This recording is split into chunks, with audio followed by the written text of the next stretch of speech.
Happy Saturday. I am Dr. Malia Jensen, and welcome to Dr. J's Prescription for Health. This is a Saturday live stream. We do this every Saturday at 9 a.m. Central and every Sunday at 10 a.m. Central.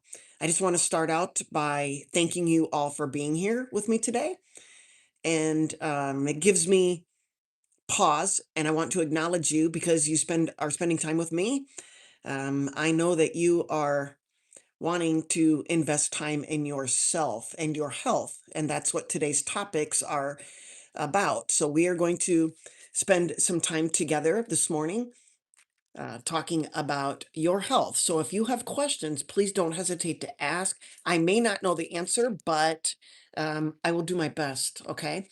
So today's topic, before we dive in, I want to just let you know that I am live on YouTube and Instagram. And on Instagram, there is a live fundraiser. It's for rescue, rehab, and rehome. There's 7 days left.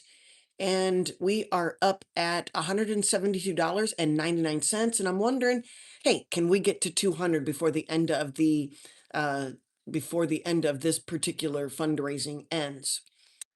If you are not already subscribed, please do so. Please hit the thumbs up and the like button and the heart and all that good stuff. And maybe we can get me on the map and help others, figure out what could be wrong, or maybe they aren't getting enough information from their own doctor. And that's where I might fit into the equation to help you, okay, Ruth, navigate your healthcare and be a partner with you in order to help you talk to your doctor. Okay. Remember, your modern day doctor has probably been trained in modern day um, medical school, modern day residency, and they've likely not jumped out of the matrix like yours truly, Dr. J. Ruth asked, before we even get started, she's got a question about poison ivy and the blisters. What can be done? Those blisters are not contagious. Those blisters itch, they probably drain.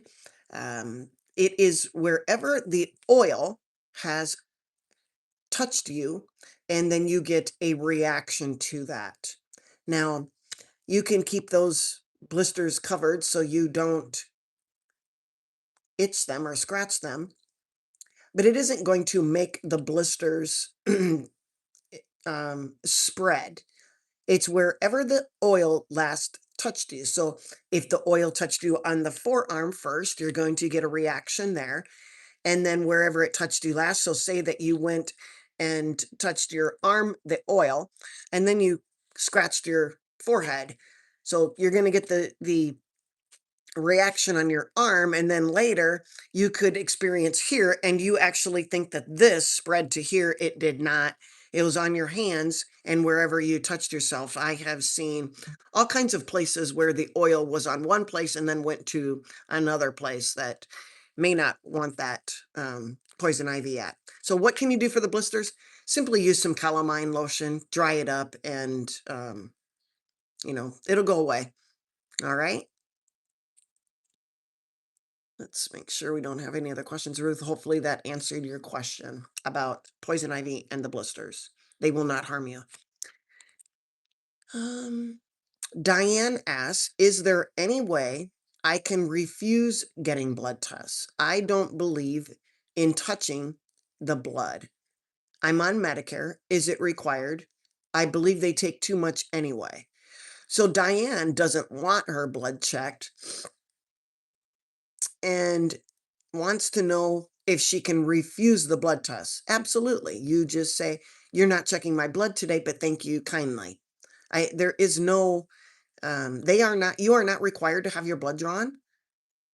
I've never heard of a doctor forcing their patients to get blood draw. Have you experienced where you've been forced to get your blood drawn?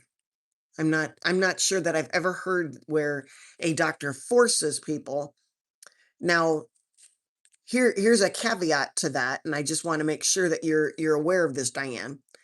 If you are on medications like a blood pressure medicine like an ACE inhibitor, lisinopril or acupril or monopril or one of the prils, it's an ACE inhibitor, or maybe you're on Diovan or um, one of the ARBs, those, or even a diuretic, those can cause electrolyte disturbances.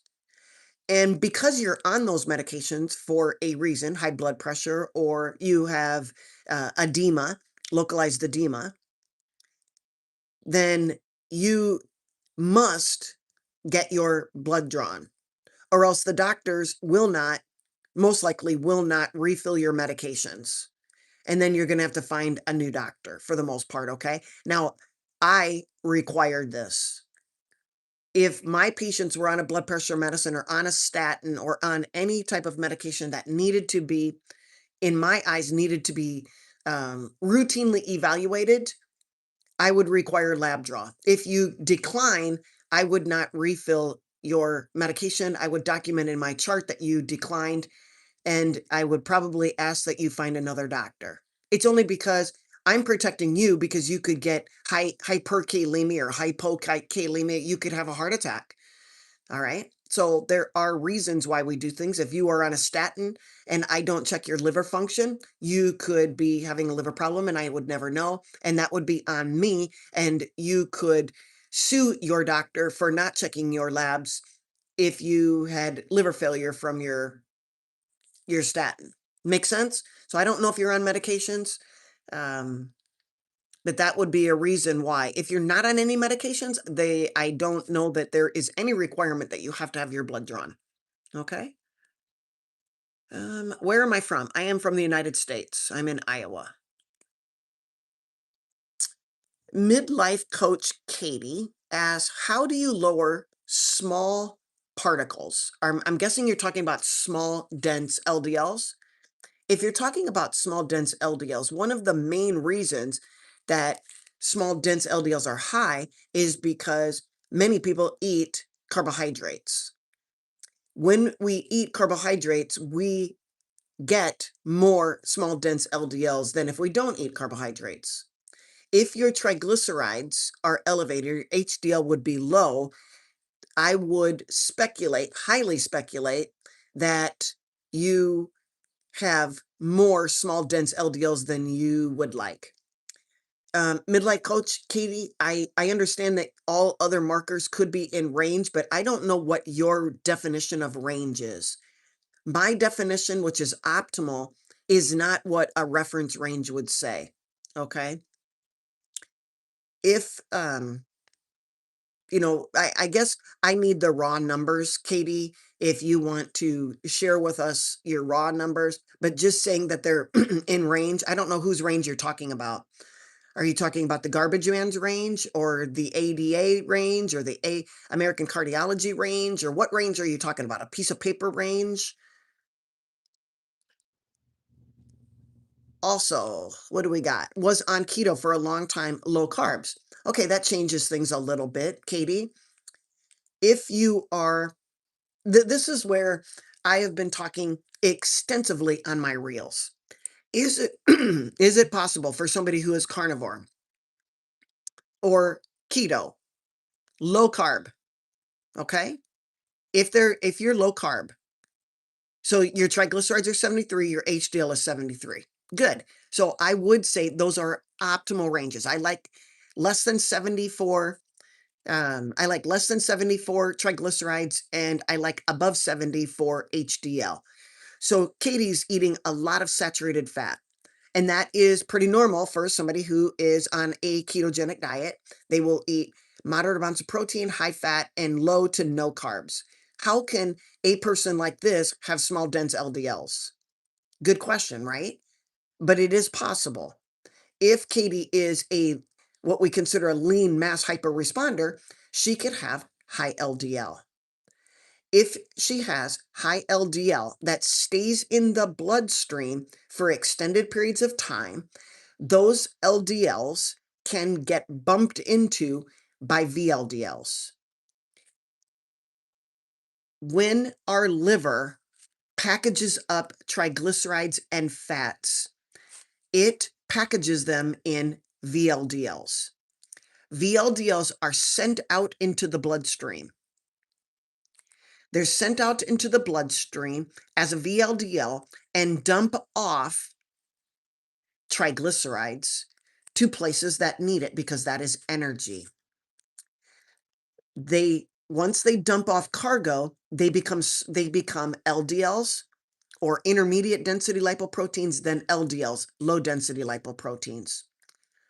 The LDL is dumping off some of its cholesterol, and then it's supposed to head back to the liver. In your case, the liver is not receptive to taking up your LDLs.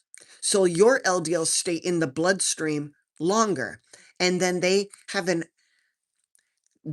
can collide with the VLDLs that the liver is pushing out.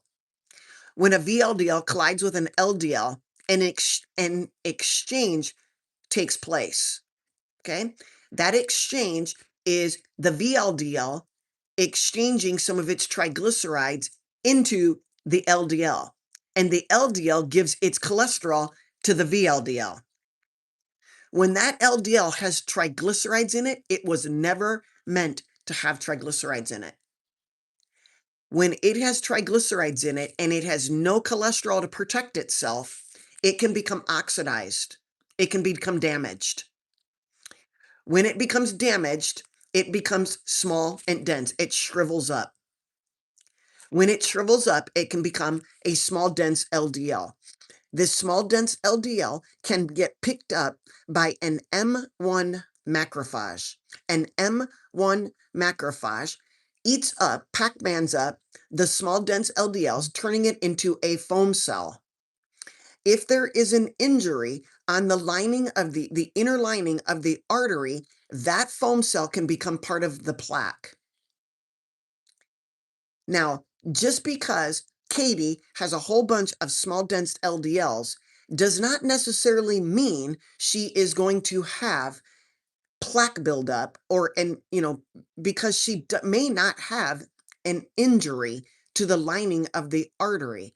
It doesn't really matter how much small, dense LDLs or LP little a's or any of that, unless, of course, there is an injury to the lining of the artery. Could that be high blood sugar? Yes, but in Katie's case, it might not be, unless, of course, she's a very stressed person and she has high cortisol and high blood sugar from high cortisol. She is in sympathetic overdrive. And when she's in sympathetic overdrive, her fight or flight cause her to be producing sugar, even though she's not eating sugar. Can that sugar and that insulin cause an injury to the lining of the artery? Now, yes. And now she's a setup for those foam cells, those small, dense LDLs, to become a problem.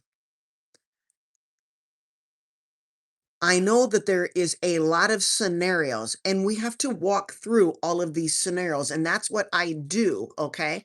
We also have to ask Katie, why isn't her liver taking up the LDLs? You know, even though Katie is eating a lot of saturated fat, her liver should take up those LDLs and put them out into her bile, and she should get rid of them in a bowel movement. So now I need to start looking at Katie's liver health. Now I need to start looking at Katie's thyroid. Now I need to start looking at is Katie menopausal? There's so many things to look at, okay? What about this? Well, let me, sorry, got a little frog in my throat. Still got that postnasal drainage from my waking up my glutathione with the increased amounts of glycine. If you guys don't know what I'm talking about, it was last weekend or the weekend before I talked about that. But let's talk to Katie a little bit about another scenario. Katie is eating muscle meat. She maybe is eating a lot of eggs, and I'm trying to make up a scenario, okay?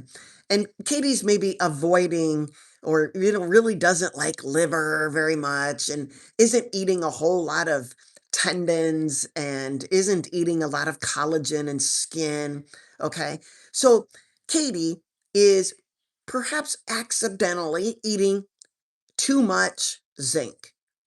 And when we eat too much zinc, we get low copper. It's not that you're getting your diet wrong, Katie.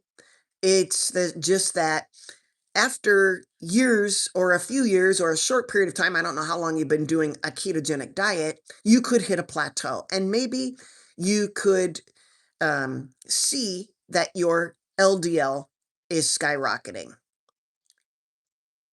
Your LDL is skyrocketing for other concerns because your LDL receptors on your liver are downregulated. Okay. And we need to figure that out. All right.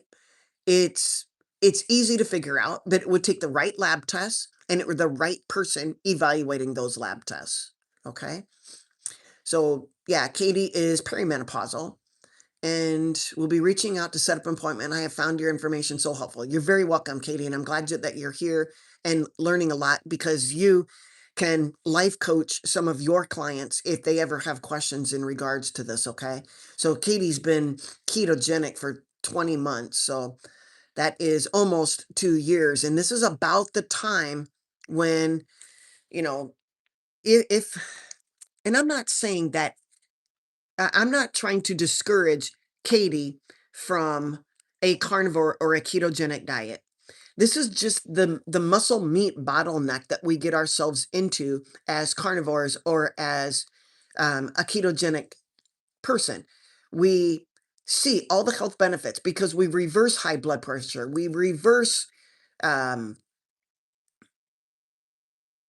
diabetes. We reverse muscle aches and joint aches and pains. We improve our cognitive function because we've decreased our inflammation. But on the flip side, our diet can become restricted, even though initially we feel great. We're eating muscle meat, we are getting enough saturated fat, it's helping with our hormones, we're getting the essential amino acids that we need to build strong bones and strong muscles. Yet, over time, we get into a zinc copper trap and a methionine glycine trap. We take in tremendous amounts of zinc on a high animal based diet. We're taking in a lot of zinc. And like I mentioned before, when we take in a lot of zinc, this lowers copper. When the gut is constantly flooded with zinc, it produces a binding protein in the gut called metallothionein. And that metallothionein loves copper. It grabs all of it, okay? And it traps it in the intestinal cells. And then when you have a bowel movement, you slough off some of those intestinal cells and the copper goes with it. So you are inadvertently causing a copper deficiency because you're eating a high zinc diet. When copper goes low, hear me out, when copper goes low because of the high zinc diet, the thyroid shuts down because the body can't convert T4 to T3. Your metabolic rate drops, your body temperature drops, and you could get a cholesterol spike because the active T3 is required to upregulate the LDL receptors on your liver. So back to Katie. She's eating an animal-based diet. She's mainly eating eggs and muscle meat. She's getting enough fat. However, it's high in zinc. It lowers copper, and the copper is needed for your thyroid to work. So your thyroid shuts down. The body can't convert T4 to T3. It likely converts T4 to reverse T3 because you're in a stressful situation. LDL builds up because the LDL receptors on the liver are downregulated. Now, the liver is kind of in a catch 22. It needs to burn off fat, but it can't because every cell in our body has mitochondria, and the hepatocytes are no different. The liver cells have mitochondria. And because the mitochondria of the liver cells rely on copper to run, without copper, the liver can't burn fat for fuel. Crazy. You have gone carnivore or keto, you stopped the sugar because you want to reverse your liver fat, and yet you've caused liver fat simply because you overdid zinc, underdid glycine, you've shut down your thyroid, you shut down the mitochondria in your liver cells, and now you have fatty liver. Who would have thought? And here's something that doctors don't know. They if you'll say, I think you'll go to the doctor. Katie will go to the doctor and say, I think something's wrong with my liver. And the doctor gets an elk phos because they get a chem profile. And the alkaline phosphatase, I should say these words out loud. Okay. I call it elk phos, ALKFPHOS, elk phos, alkaline phosphatase. It should be less than 100. And do doctors look? Maybe not. But Katie's elk phos is going to be, I don't know, 50. So she's in the clear. And she will say, oh my gosh, my bile ducts are fine. The doctor will also look at the ALT and the AST, and according to them, they will be fine. And you're going to say, yeah, but we really need to get a GGT because you're well read. And then you look at the GGT and you go, well, it's normal too. It's under 20, the GGT. And you think to yourself, I must be okay. But you're really not, because it takes forever for your liver enzymes to start matching up with the fact that your liver is under the weather. So you're going to first look at your triglyceride to HDL ratio. And Katie looks at hers and it's 1. So you say, well, my liver must be doing okay. Maybe not. We need to look at the thyroid panel. If we look at the thyroid panel and Katie gets a full thyroid panel, that's the TSH, a free T3, a free T4, a reverse T3, a TG, and a TPO. Those are the antibodies. So Katie is going to look at their thyroid and she's going to see, Dr. Jensen was right. My T3 isn't high, even though my TSH is normal, less than 2. Optimally normal, less than 2. It is. But my free T3 is low. It's not 3 to 3.5. It's 2 point something. And I got a reverse T3 and it's high. It's 13. Then I know, because Katie's thyroid is not functioning, her LDL receptors must be downregulated. And that is why her LDL is high. So I'm going to remove the stress from Katie. Okay. I'm going to encourage her we're going to fix that thyroid.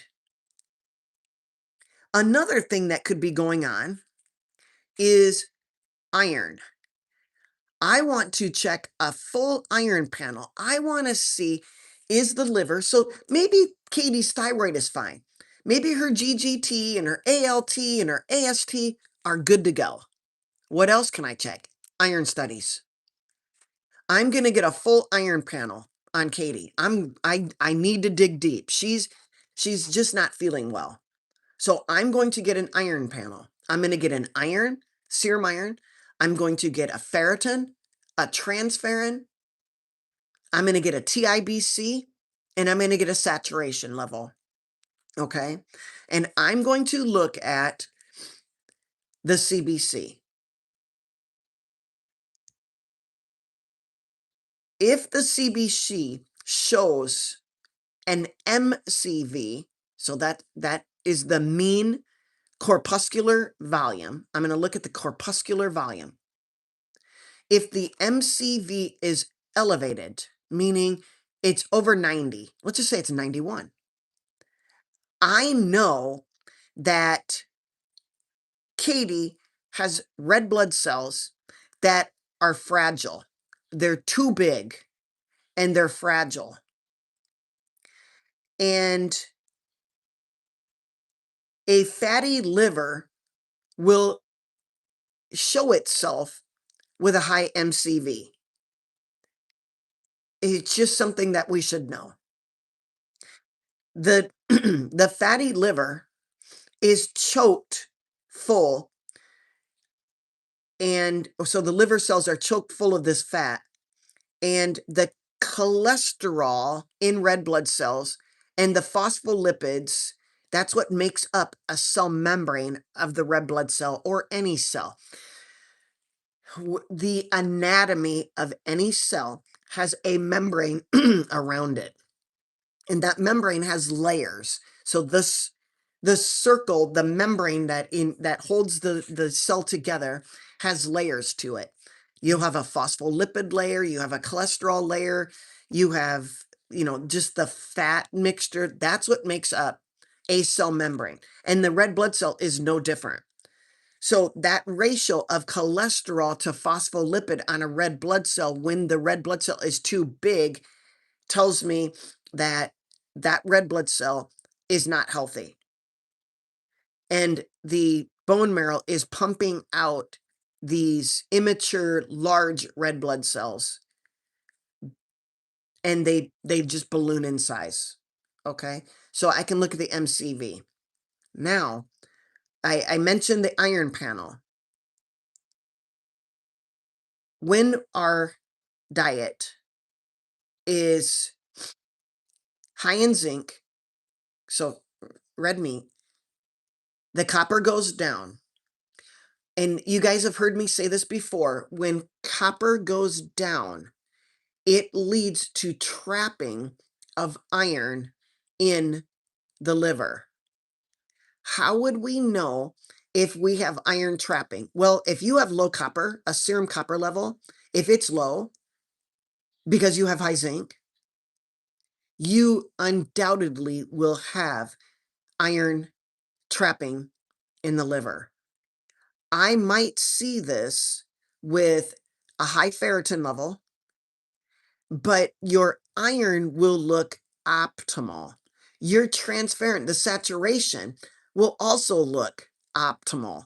And you go, how can my ferritin be high and my iron be normal? Because ferritin is stored iron in the liver.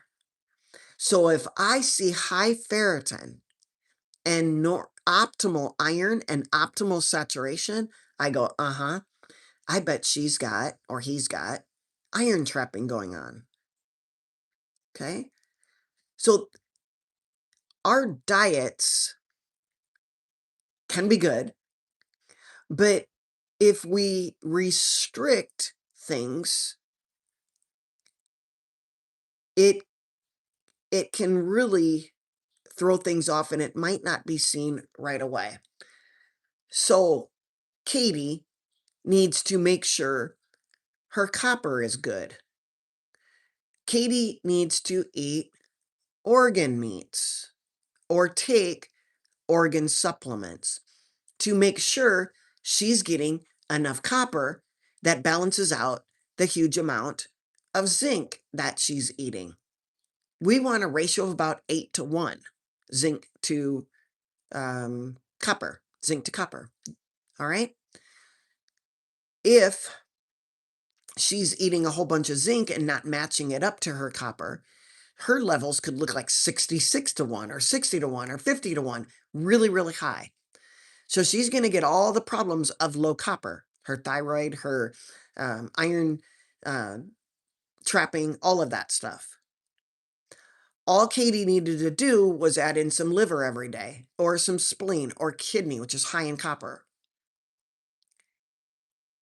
And because Katie might have been eating a lot of muscle meat and maybe not eating enough bone broth or cartilage or skin or tendons and all of that, then guess what? Katie runs into another bottleneck, and that bottleneck is high methionine. Muscle meat is very, very high in methionine, and it's very low in glycine. And in order to neutralize methionine, you need glycine. So because Katie has not been eating much cartilage or much tendons or drinking bone broth or whatever, now she's low in glycine. And we get all the problems of high methionine and low glycine. Okay? Remember, glycine is needed for glutathione. It's one of the components of glutathione. If you don't have glycine, you can't make glutathione. Glutathione is made in your liver. If you're low in glutathione, that's a major antioxidant. If you are low in glycine, your kidneys can't excrete uric acid or have a trouble with excreting uric acid.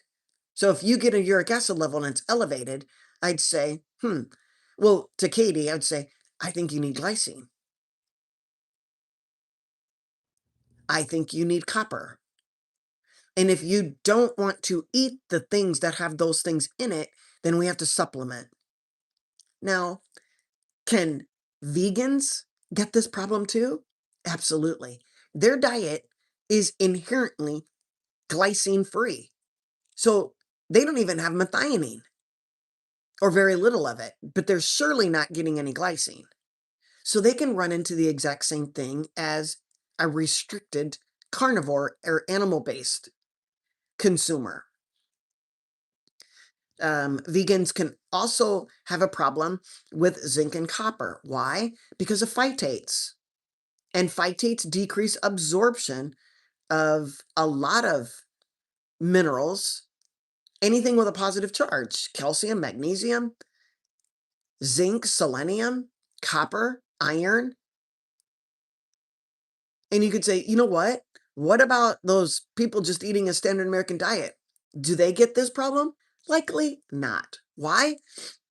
Because their crapola that they're consuming is full of synthetic vitamins and minerals. So imagine that. They're going to get sick from high sugar and high industrial seed oils, but they're not going to get into trouble like a vegan would or a strict muscle meat eating carnivore-ish ketogenic person.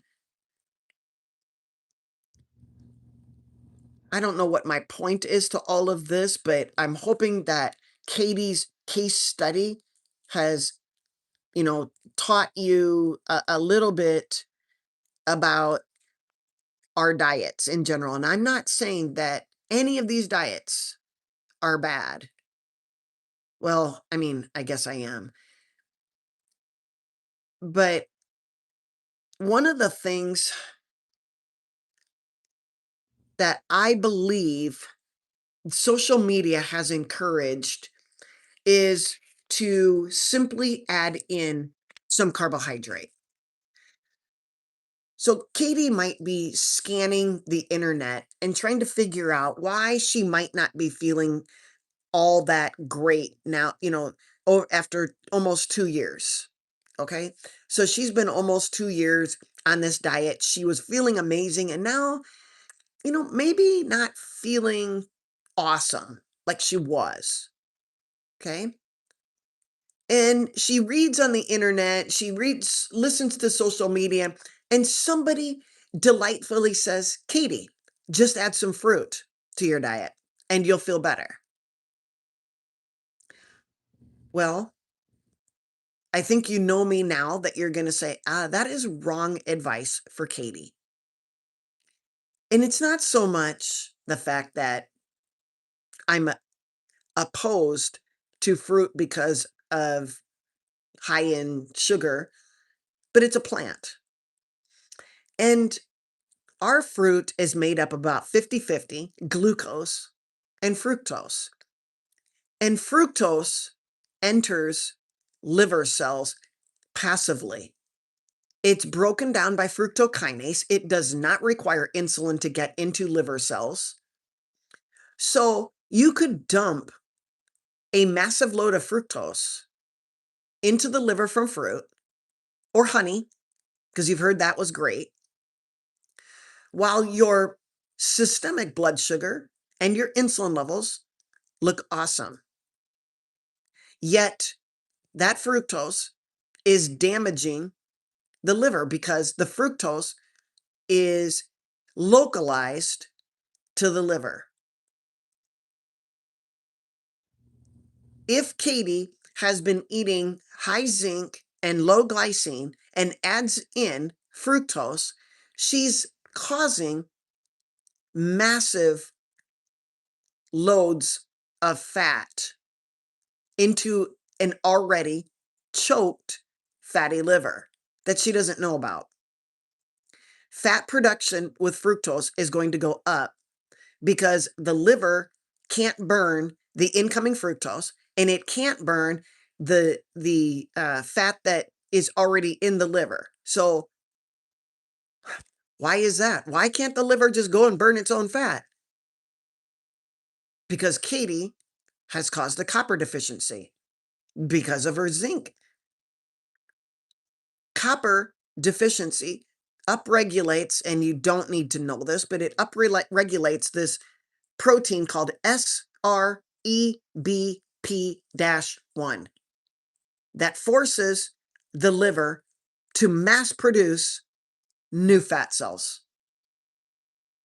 Oh, thank you, Ruth, for donating to Rescue Rehab. We probably just went over the 200 mark and I was successful.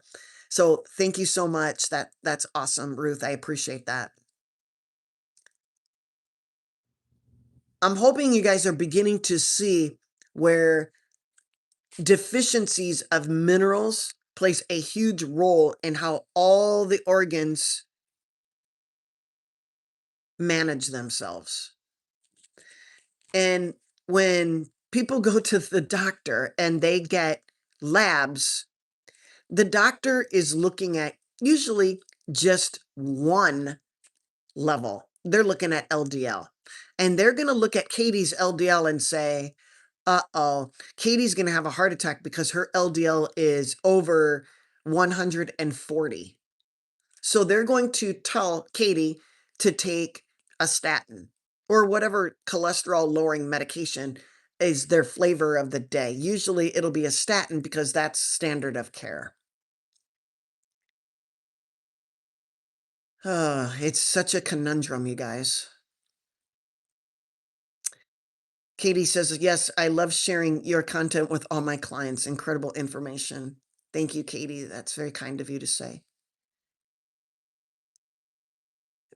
Katie says her thyroid panel is optimal. Only numbers out of range are slightly elevated ApoB and small dense LDL on an NMR. Are you sure? Did you check your iron panel? Did you look at your CBC? There's other things. GB is changing the subject a bit. GB has an LDL of 276. Triglycerides are normal.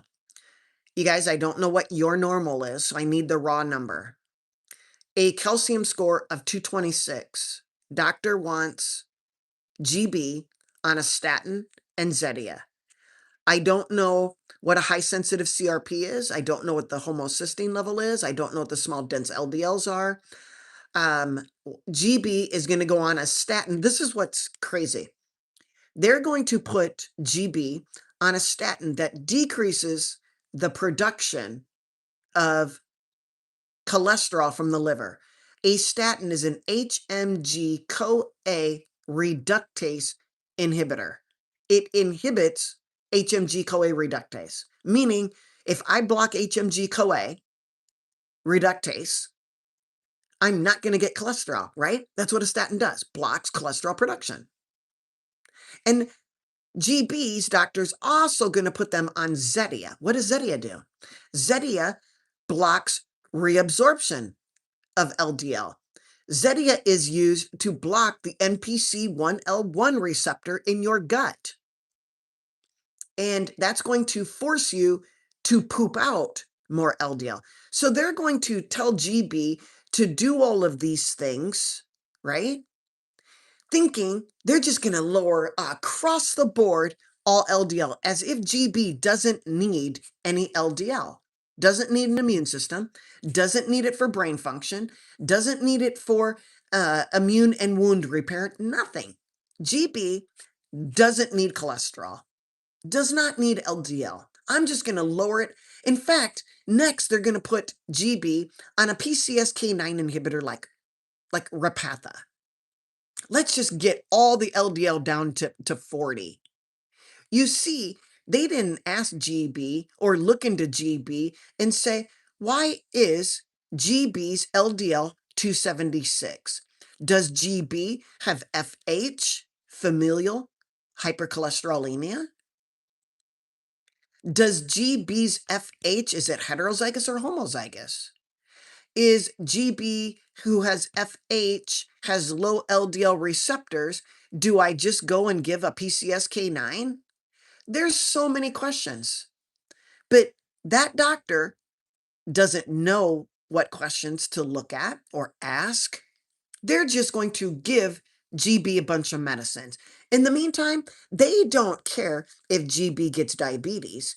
They don't care if GB gets cognitive decline, because they'll say, well, it's only temporary. If we were to stop the statin, then you won't have cognitive decline.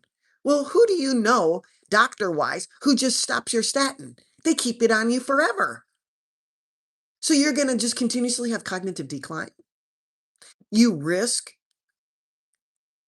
decreasing myelin production, which is an insulation for your nerves. If you don't have fat, you can't have myelin. So if you get Parkinson's disease or you get MS, well, but we got your LDL down, at least you're not going to have a heart attack. Well, who said? I know people who have low LDL and they still have heart attacks. So GB, I don't know why your LDL is at 276. I don't know what your diet is. I don't know what your exercise routine is. I don't know how much stress you have. I don't know anything about GB. So it's hard, but it's hard to give any type of information, except for the fact that what I do know is your doctors are treating a number. Okay. VMH, do you also consult on Cushing's for two twins aged 22? I would ask why your two twins have Cushing's, okay? And that would be something we could talk over.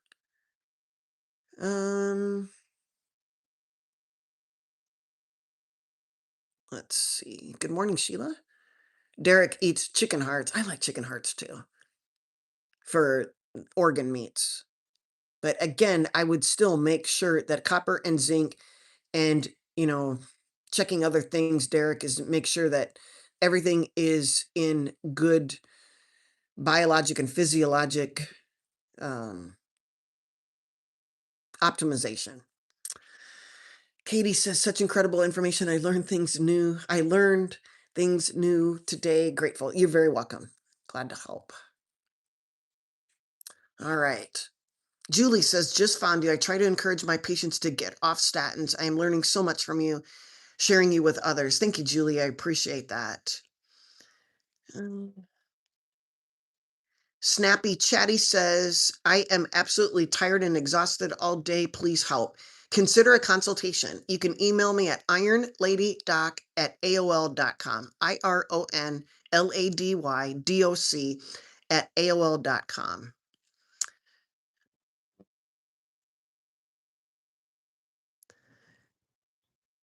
OU says, tried a statin 3 months and it made me weak and muscle shrink. Went off of it, feel better now on no statin. I mean, I've heard this same scenario, but I would ask, why did you go on a statin in the first place? Why is it that you're on a statin?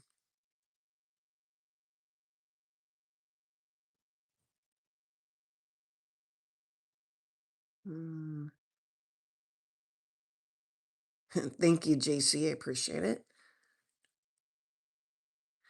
Europam says, what is the use of a gallbladder? If it can be removed due to stone formation, can it affect you if you remove it? The gallbladder is used to store bile. Bile is used to emulsify fat when we consume it. A person who develops gallstones has made their gallbladder weak and flaccid because they probably did not eat much fat. That can be seen in a low-fat diet, a low-calorie diet. It can be seen in the standard American diet. And you say, well, that's high in fat. No, it's high in different types of fat. Our gallbladder, in order to stay exercised, needs to see high fat in its diet. When it sees fat, it exercises itself by contracting. When it contracts, it secretes its bile into the small intestinal area where it can start emulsifying fat, breaking it down. And that packages it into chylomicrons. But that part you didn't necessarily need to go down deep into a rabbit hole. If you developed gallstones, that means that your gallbladder was weak and flaccid. It wasn't secreting its bile. So it got thick, like sludge, like mud. And then over time, gallstones formed from the sludge. Then every time, if you were to eat any type of fat, you tried to push the sludge through the ducts, or you tried to push the gallstones through the ducts. And that was not very successful. You got symptoms like right upper quadrant pain in your belly, or posterior right shoulder pain, like in your scapula area. And then your doctor did an ultrasound of your gallbladder and said, oh my goodness, you have gallstones. They didn't say, why do you have gallstones? Did they ask about your diet? Did they try to get you to naturally get rid of your gallstones? No. You got your gallbladder out. And with getting the gallbladder out came the gallstones. All right. So, do you need it? Well, of course you need it. Why would God make you without, why would God give you a gallbladder if you didn't need it? But man says you don't need a gallbladder. Okay. Can you live without it? Absolutely. Do you still secrete bile? Yes. Your liver makes bile and stores it in the gallbladder. If you have no gallbladder, you have no storage for the bile. Can you still emulsify fats? Yes, just not as fast. Before, you had a storage of bile. Now, you don't. So your intestines will see fat coming in, and the liver will secrete bile just slower. Can you get by? Absolutely. You just can't eat a ton of fat all at once because your liver is not producing as much bile as your gallbladder was storing. But you can get by. You'll get by. In fact, there has been data showing that without a gallbladder, your common bile duct can produce or turn itself into or outpouch a tiny little pseudo gallbladder. It can make a little pouch and it can store some of the bile in that. Kind of a cool deal. God says, you needed a gallbladder and you let man take it out. And so your body will try to make a new pseudo, not real gallbladder, but something like it. All right.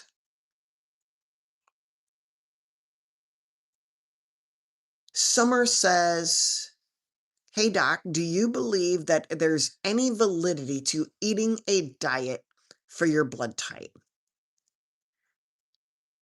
It just gets me thinking about God makes blood types, right?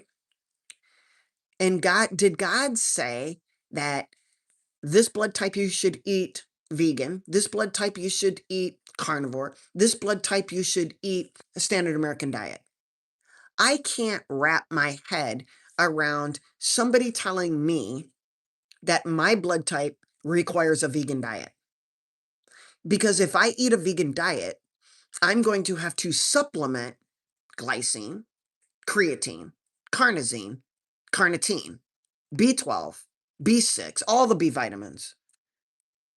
I just can't believe that only eating plants high in lectins, high in inflammation, that God says, because you have blood type so and so, you must eat a vegan diet to really function. I bet if I was that blood type, it told me to do that. I know within a certain amount of time, if I was not supplementing with all of those fake synthetic supplements, I'm going to have a problem. So, no, I can't wrap myself around the fact that I'm going to um, eat a certain way because of my blood type. Now, I'm not telling you it's right or wrong, Summer Love. I'm just telling you, you ask my thoughts. I have no data to back it up. I'm just using my own common sense. Okay. Julie says, can you take clean source desiccated liver if you dislike liver? Will it give benefit? Yes. If you cannot eat organs, and you are on some sort of a um I don't want to say restricted, you're on an animal-based diet and you're not eating those organs, then I suggest you get an organ supplement. If you are not eating bone broth and tendons and cartilage and trachea and all of that, then I suggest that you get a Paleo Valley type thing, type bone broth collagen supplement, protein powder. I would suggest that, or else you are going to be deficient. And over time, you're going to get symptoms. What do you think of peptides for weight loss, for inflammation? Well, I prefer to eat my peptides, okay? Peptides are chains of amino acids. I'm going to consume them in an animal-based diet. Did I lose weight on an animal-based diet? Yes. Did I lower my inflammation when I went to an animal-based diet? Absolutely. Do I need to take synthetic peptides to get the thing that that matches what I'm eating? Nope. So that's what I think of peptides for weight loss. They are chains of amino acids. I'm going to get that in my diet. I'm not going to synthetically inject them into my body. Um, I am missing the very beginning of Terry Berwick's. When you guys just continuously just ask questions, is it genetic? Can it be assessed through a calcium score? Those are questions that are incomplete. And I'm sorry, I can't answer your question, Terry. Same with why do none of these medications work? I just don't know what you're talking about. So I'm here sitting here talking and you guys are listening, but you're asking questions in real time and I might not get to them. So I have no idea what you're asking your question about. Okay.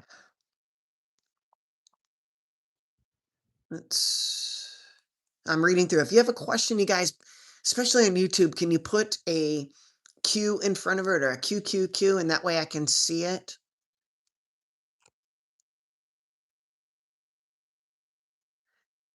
Richard, Richard says, what is the difference between dietary cholesterol and blood cholesterol? Should I be concerned about it?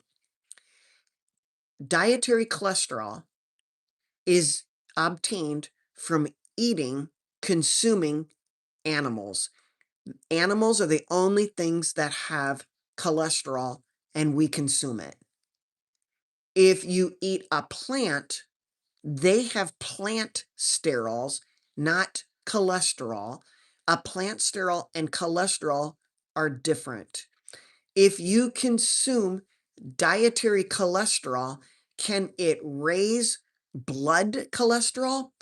Remember, Richard, to educate you and to make you powerfully knowledgeable, know the difference between or know what blood cholesterol is. It is not really there. You can't measure blood cholesterol. You can't measure a fat floating around in a water soluble blood. So when we measure cholesterol, cholesterol is carried by lipoproteins, LDLs, VLDLs, IDLs. So we should be measuring LDL cholesterol. Just so you know, that on a lipid panel, a total cholesterol means nothing. Okay? Now, to get to the heart of your question, the blood cholesterol is a combination of, yes, what you consume, and yes, what your liver is making. So if your liver is free to do its thing, it knows to make cholesterol if your intake of cholesterol is low. If you are eating a bunch of fat and cholesterol, Richard, your liver will usually sense that and stop its own production. Now, when you consume a bunch of fat and cholesterol through animals, could your blood, LDL, and all of that go up? Yes. Is it because you're overproducing? Or is the liver not able to take it up because of LDL receptors are downregulated? I know all of this sounds complicated. In fact, sometimes as I'm talking, I go, I am not doing a very good job explaining because I want to go deeper to Richard's question. Should you be concerned eating cholesterol? Generally, no, because your own liver will stop production. Richard, if you were to fast, you're getting ready to have your labs checked, and you've been told to fast, and you say, "Oh my gosh, I'm gonna really fast." You're gonna fast for 3 days. Because you fasted for 3 days, you didn't eat. Your liver senses that your cholesterol went down. Your liver is actually going to pump up production of cholesterol. So if you fasted more than 12 hours, your cholesterol, your lipid panel will be falsely elevated. Does that bring it into context for you with this blood cholesterol, eating cholesterol?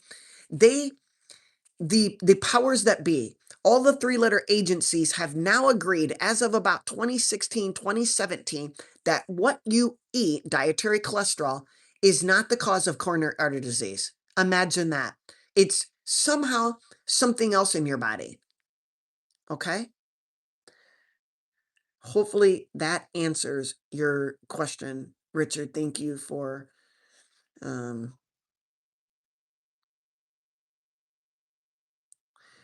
Ombre says, which cholesterol is better for our brain? Our brain can make its own cholesterol. Does cholesterol pass through the blood-brain barrier?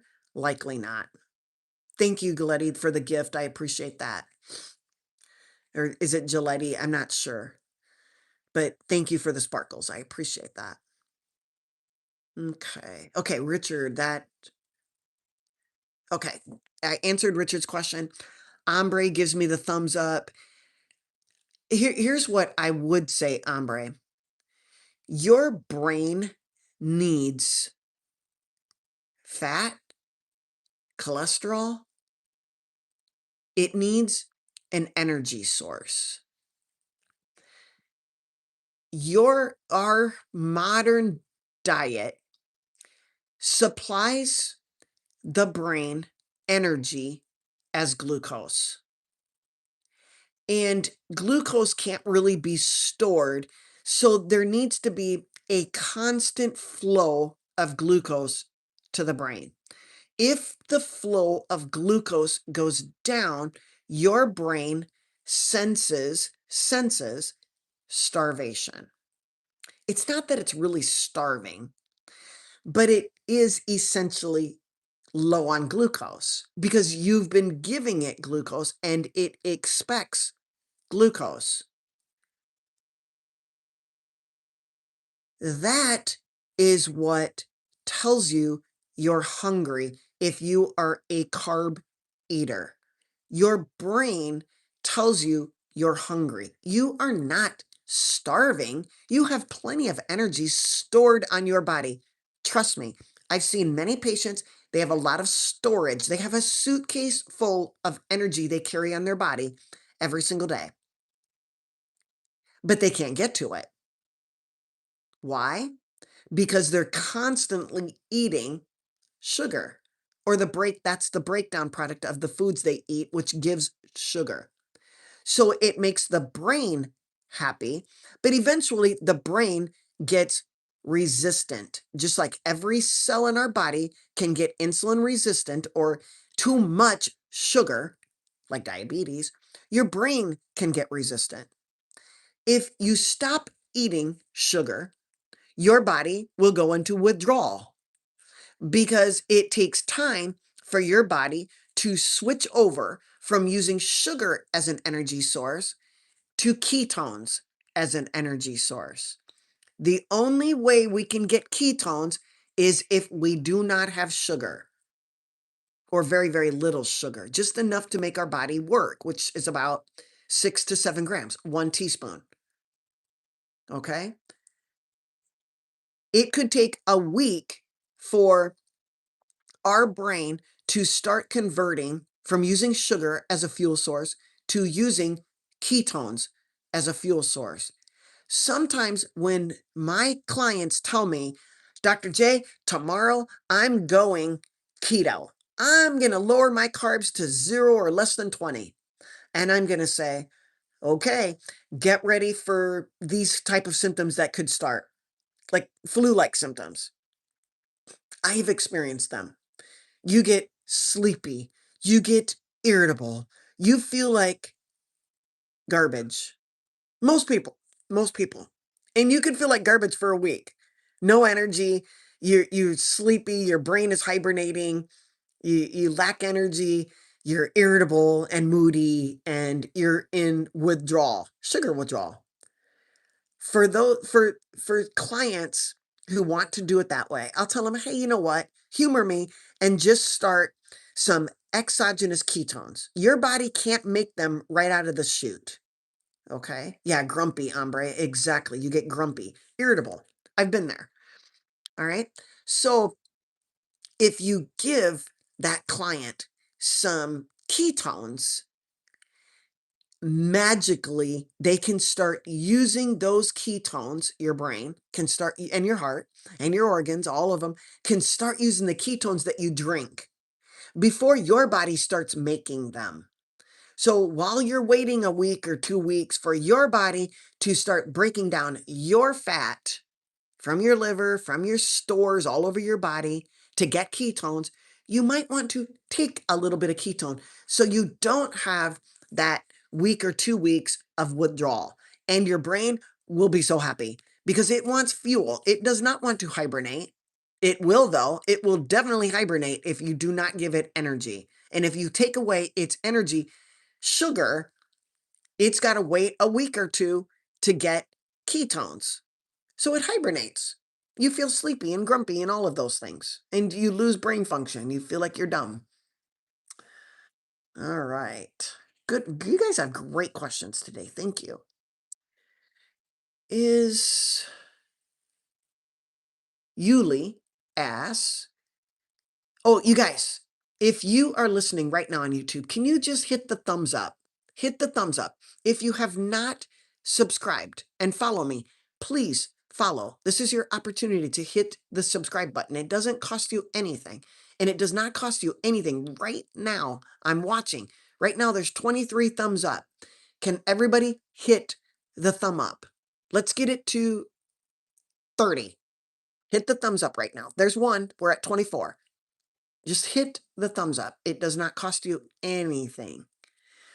Yuli asks, is pate a good source of organ meat? Is pate? Is that the word you're trying to pate? Is pate a good source of organ meat and cartilage?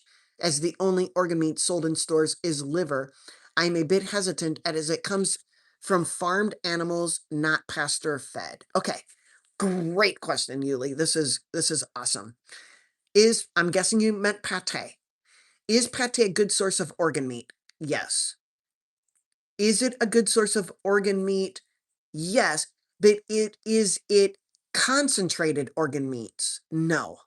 Meaning you would have to eat so much pate to get enough organ meat that you actually need to offset the enough methionine and zinc. It would take you a lot of it, okay? I love pate. I love liver sausage. Am I worried that pigs are monogastric and they're mostly fed grains? Kinda. Do I still eat it? Yes. Yes. Every day, as a matter of fact. What is what is wrong with eating a monogastric animal that eats grain as in their diet? Like chickens are monogastric, pigs are monogastric. It could be high in omega-6 linoleic acid. Linoleic acid. I worry about high linoleic acid as compared to omega-3. Should we be getting an omega-3 to omega-6 index or 6-3 index? Yes. So all in all, Yuli, I can't answer if pate is enough for you, but I'm going to say maybe not. And should you be worried that it's not coming from, a farm raised or wild boar? Maybe, maybe. I tend to consume omega-3s, so it offsets omega-6. I'm going to consume sardines or salmon. I can eat sardines much easier than I would eat salmon because I don't like to cook fish and I'm not going to eat raw salmon. I'm not going to do it. I just don't care for it. Sardines, I can eat. Tuna, I can eat. Okay. So hopefully I kind of answered your question, Yuli. Katie says, you nailed it. I felt great for a long time. Also learned my leptin was at 2.4. This is very common. Okay. This is very common. And the why your leptin is low could be not because you're starving, or Katie, maybe you are starving. You just didn't get enough fat. You didn't get enough protein. And Katie, leptin is stored on your body, okay? Meaning it's stored in fat. If you have low fat and you're high muscle, you're lean, your leptin level is going to be low. I remember checking my leptin level when I was bodybuilding and it was 3. And I did not get hungry the way people assume, okay? Because leptin is a shutoff valve. It tells you you're either full or you're not full, okay? And so if your leptin level is low, it might be telling you to consume even less food. But your leptin level is maybe not a problem as long as you know that your thyroid is okay. Making sure that your reverse T3 is less than 12 or 13 or 14. Making sure your free T3 is between 3 and 3.5. All right. What Katie needs to be looking at is the fact that she probably had a bottleneck with zinc and copper and probably had a bottleneck with methionine and glycine. And they can be easily adjusted by consuming organ meats and by consuming cartilage bone broth, things with glycine in it. If you can't eat those things, then you supplement with them. And then things start evening out and you feel great again. All right. Because once you start eating glycine and getting enough copper, guess what happens to your thyroid? Starts working really, really well. Oh, thank you, Katie, for donating to the Rescue Rehab and Rehome. That is where, yeah, it's a rescue that's near and dear to my heart, and I really appreciate it.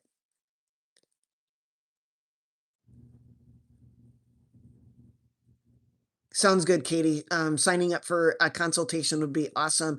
And we can go over like line by line of all of your labs and talk about it. And you can tell me more of your, diet and exercise routine, and all of it will it'll start clicking.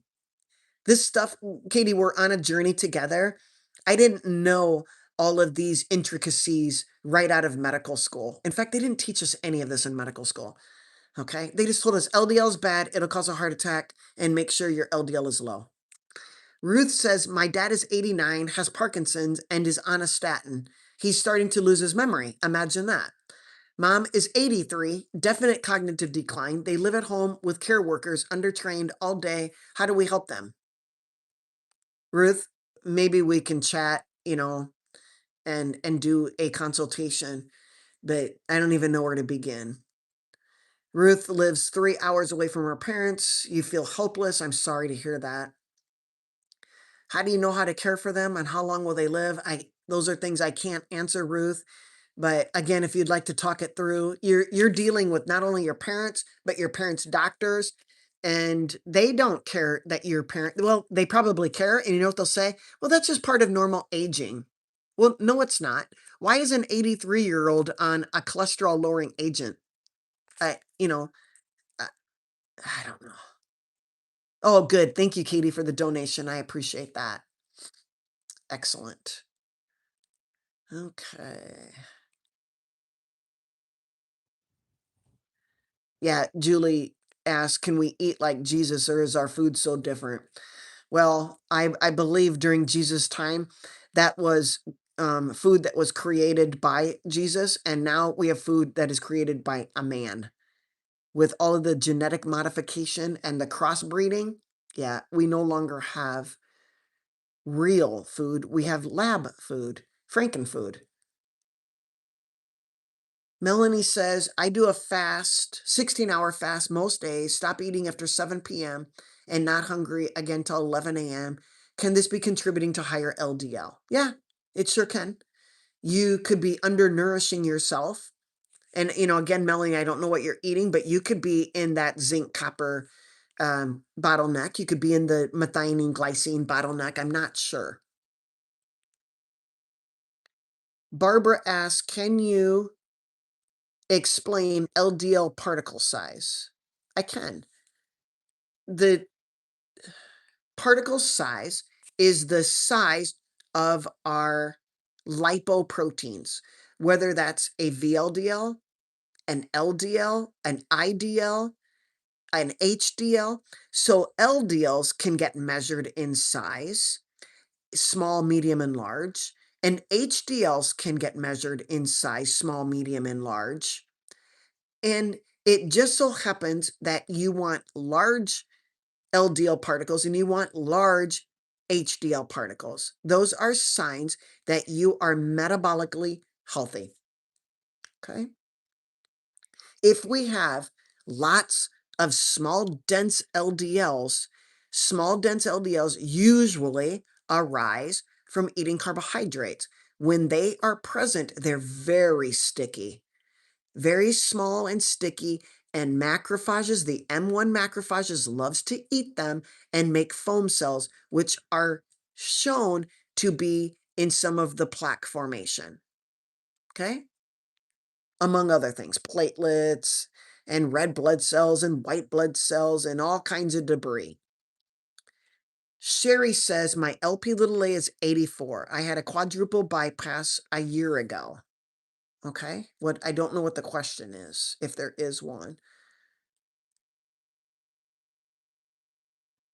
Why can't you see the thumbs up? I'm not sure. Buckingham is on Instagram. I would hit the heart button. Is there a heart button? That is like the thumbs up. On Instagram, or excuse me, on YouTube, there's a thumbs up. So we just got on YouTube, we got to the 30. I said, let's get to 30. We are at 30 thumbs up. Yes.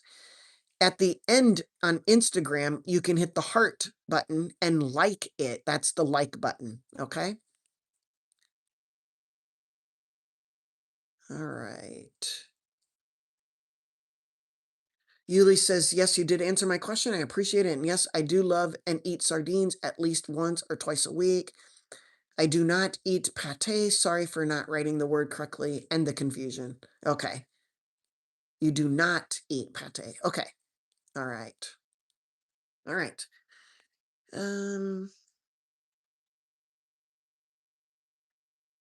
Math Parlan says, I get painful tinnitus. Painful tinnitus? Like it actually hurts? Then that needs to be looked into, okay? I would go to an ear, nose, throat physician, Powerland. That definitely needs to be looked into, okay? Tinnitus is usually not painful. It's annoying, the sound, but if you're having pain in your ears, you need to have that looked into. Whether or not you're have Hashimoto's, high cholesterol, you're on a carnivore diet, whatever, okay?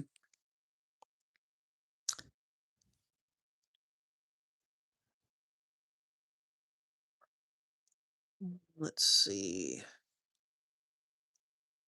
Richard eats beef, sardines, tuna, bacon, chicken. Should I remove the chicken from my diet? Not necessarily. I think if you like chicken, you should eat chicken.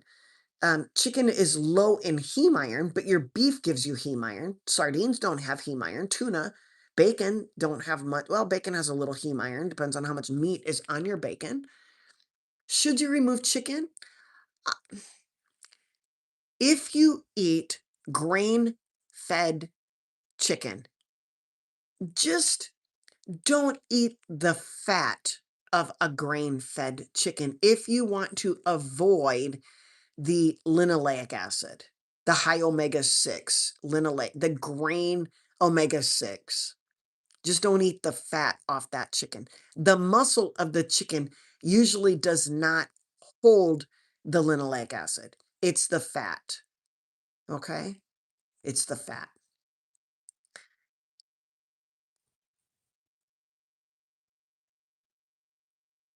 Is pasture-raised chickens meat better for you?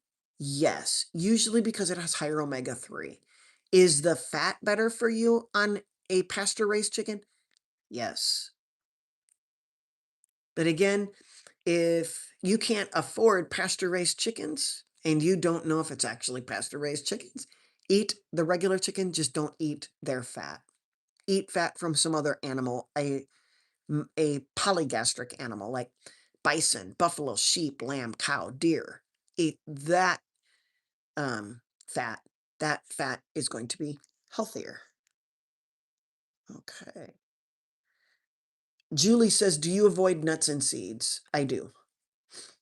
I I don't think nuts and seeds, they're plants, and I personally do not eat them. Okay. Can tinnitus be cured? What would cause clucking in the ear? I've never heard of clucking in the ear.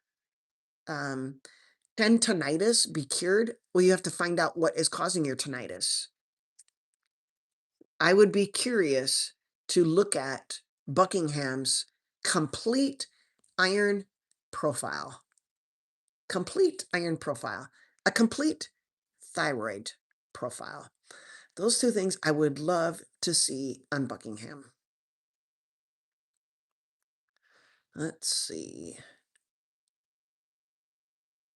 Clicking. I don't know what the clicking in your ear is, Buckingham. I'm not sure. Tinnitus is usually a buzzing sound. Constant buzzing. It's annoying. That's what I've heard.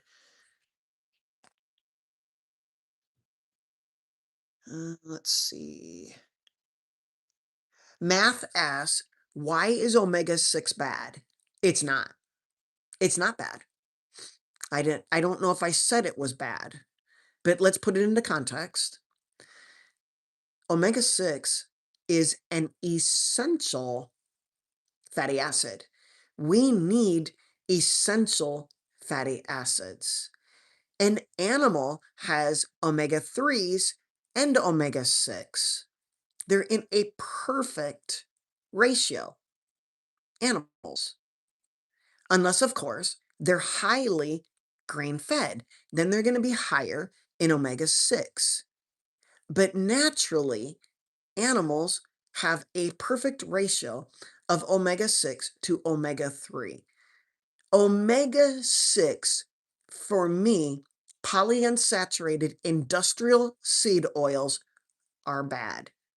My opinion. Can I back that up?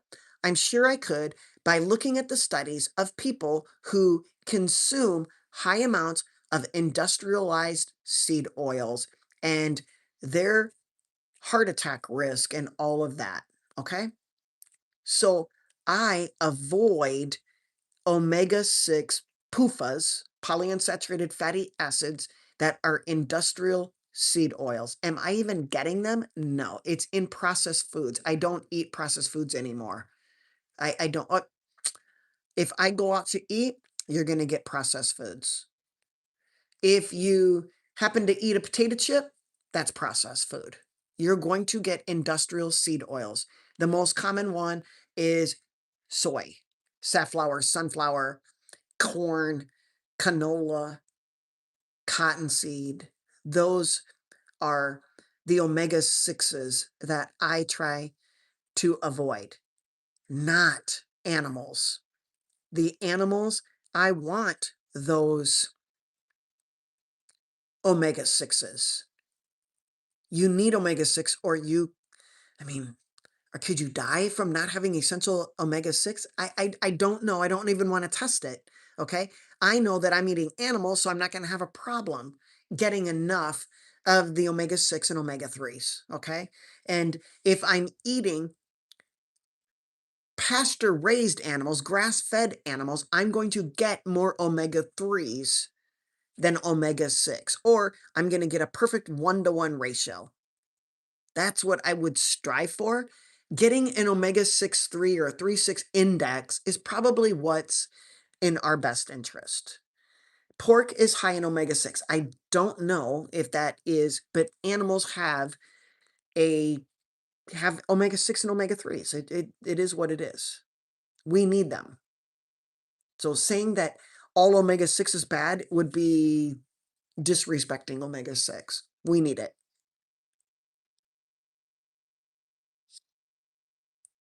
Okay.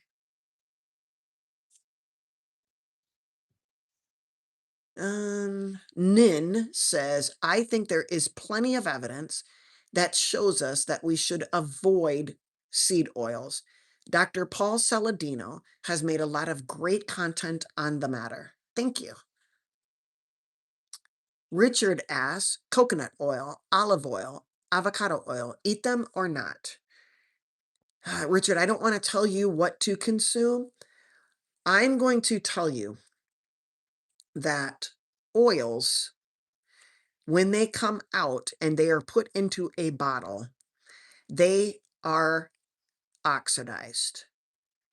Oils are oxidized. Oils that you mentioned are oxidized plants. Again, I don't consume them because I don't consume or think about consuming plants. Okay. I just got thrown off of Instagram. So I'm going to, if bear with me, guys, I'm going to restart. I'm going to restart Instagram. Okay. So bear with me here. I want to make sure that they are back on. So for those of you who are on Instagram, I do apologize. I was thrown off of Instagram. And we're going to answer Richard's question about coconut oil, olive oil, avocado oil. Eat them or not eat them. Again, I don't consume oils, but let me give you something to think about, Richard. If Richard is a Katie and Katie is consuming a carnivore diet, and Katie notices that her small, dense LDLs went up because her VLDLs were colliding with her LDLs because her LDLs were so high in her bloodstream. Okay. What would I tell Katie to do to naturally lower her LDLs in order that they don't completely start colliding with the VLDLs to make small, dense LDLs? What could I tell Katie to do? I could tell Katie to lower her saturated fat. She told us she was eating a lot of saturated fat. So I'm going to tell Katie, hey, Katie, you must be a lean mass hyperresponder. You have a lot of LDLs on board. I think we should lower we should lower your saturated fat. She's eating a stick of butter a day, 16, she's eating a pound of red meat, and she's eating 6, 7 eggs a day. I'm going to say, Katie, let's lower your saturated fat. Let's just cut the stick of butter in half. Instead of eating ribeyes, let's eat filet. And let's just keep your eggs where they're at. And to get your fat that you needed, you say you want to get you weigh 150 pounds and your goal is 125 grams of fat. I would tell Katie, add in some monounsaturated fat. And Katie goes, Dr. Jensen, the only way I can get monounsaturated fat usually is by increasing my plants. Well, Katie might elect to get some monounsaturated fat from a really quality extra virgin olive oil. Or Katie might say, I'm going to eat 10 macadamia nuts a day. Katie's going to lower her saturated fat and increase her monounsaturated fat. All right. And that will undoubtedly lower her LDL that's in her bloodstream. Ken asks, I'm doing carnivore with a tiny bit of organic veggie, and I am pooping. I thought you were saying pewing a fraction of I was. I'm guessing you meant a bowel movement. It is very common for carnivores to have less bowel movement because their diet is very nutrient dense and everything is absorbed in the small intestine. When that happens, that is a good thing. You're not having much waste, but I would still make sure you're getting enough glycine and copper. Okay. And Katie said she's confirming that is exactly what I'm doing right now. Switching, not really switching. You're just lowering your saturated fat and adding a little more monounsaturated fat. So don't eat a lot of macadamia nuts, Katie. You don't need a lot. You just need a few more. of macadamia nuts or extra virgin, really, really good quality olive oil and lower the saturated fat. I'm not telling Katie not to eat meat, just choose leaner sources of the meat she was eating and add in a little bit of monounsaturated. And 1 ounce of macadamia nuts, I'm guessing it's between 10 and 20 little nuts. That might be just enough what Katie needs to increase monounsaturated fat. Because I think one serving is 14 grams of fat, one tablespoon of oil. Katie is also switching from MCT oil to olive oil. Perfect. Sounds like Katie is doing all of the right things for her body. She found out thank you, Katie, it's 12 nuts. Perfect. I thought it was somewhere around 14, but good. All right. Excellent. So Katie is figuring out her body and how she metabolizes physiologic, biologic.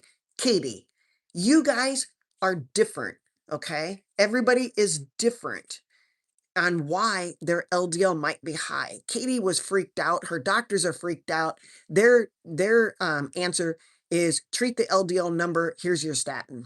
Katie says, I'm going to, because I know my body, I figured it out. I just need to lower my saturated fat and increase monounsaturated fat. And now my liver receptors will upregulate. My thyroid will be healthier.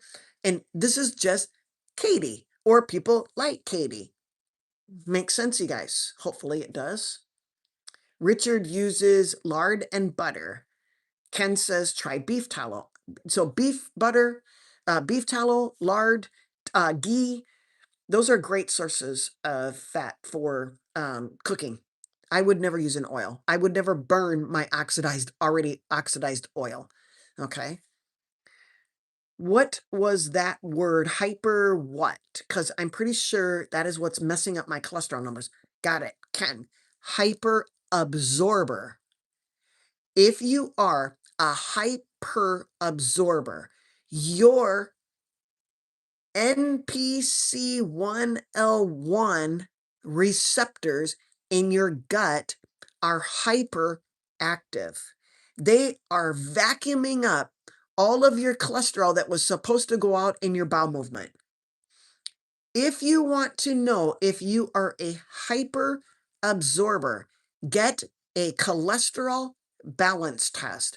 A cholesterol balance test will tell you whether you are a hyper absorber or a hyper producer. Do you produce cholesterol in the liver, overly produce it, or are you hyper absorbing it?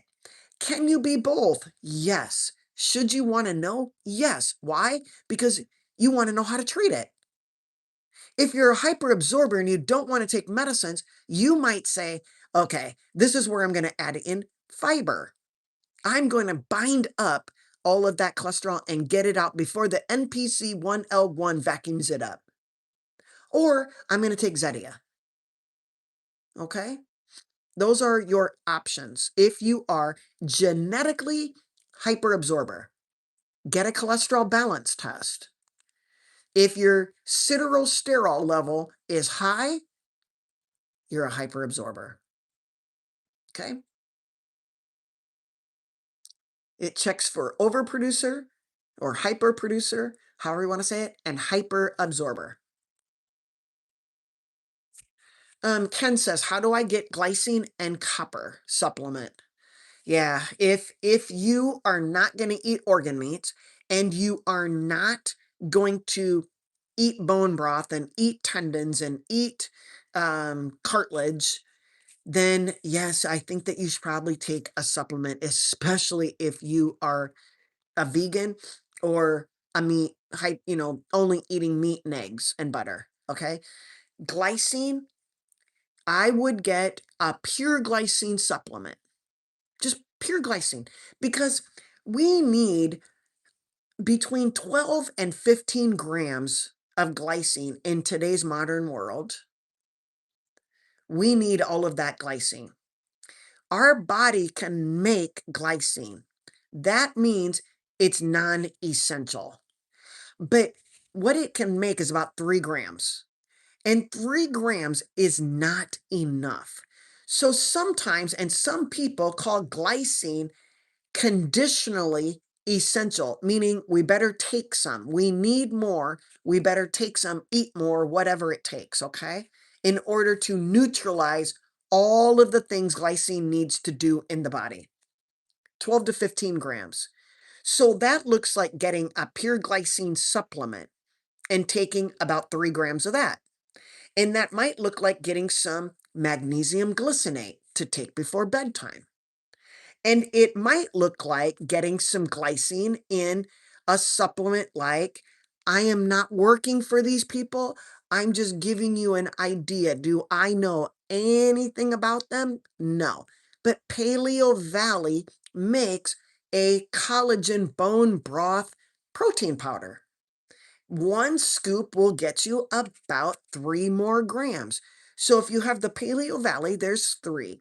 And you have some pure glycine powder, there's 3 more. And if you get some magnesium glycinate, there's like 2. And then maybe you get your 3 grams from yourself. Now you're looking at about 12 grams of glycine in those supplements. Does that make sense? If Ken, and for math on how to get the glycine.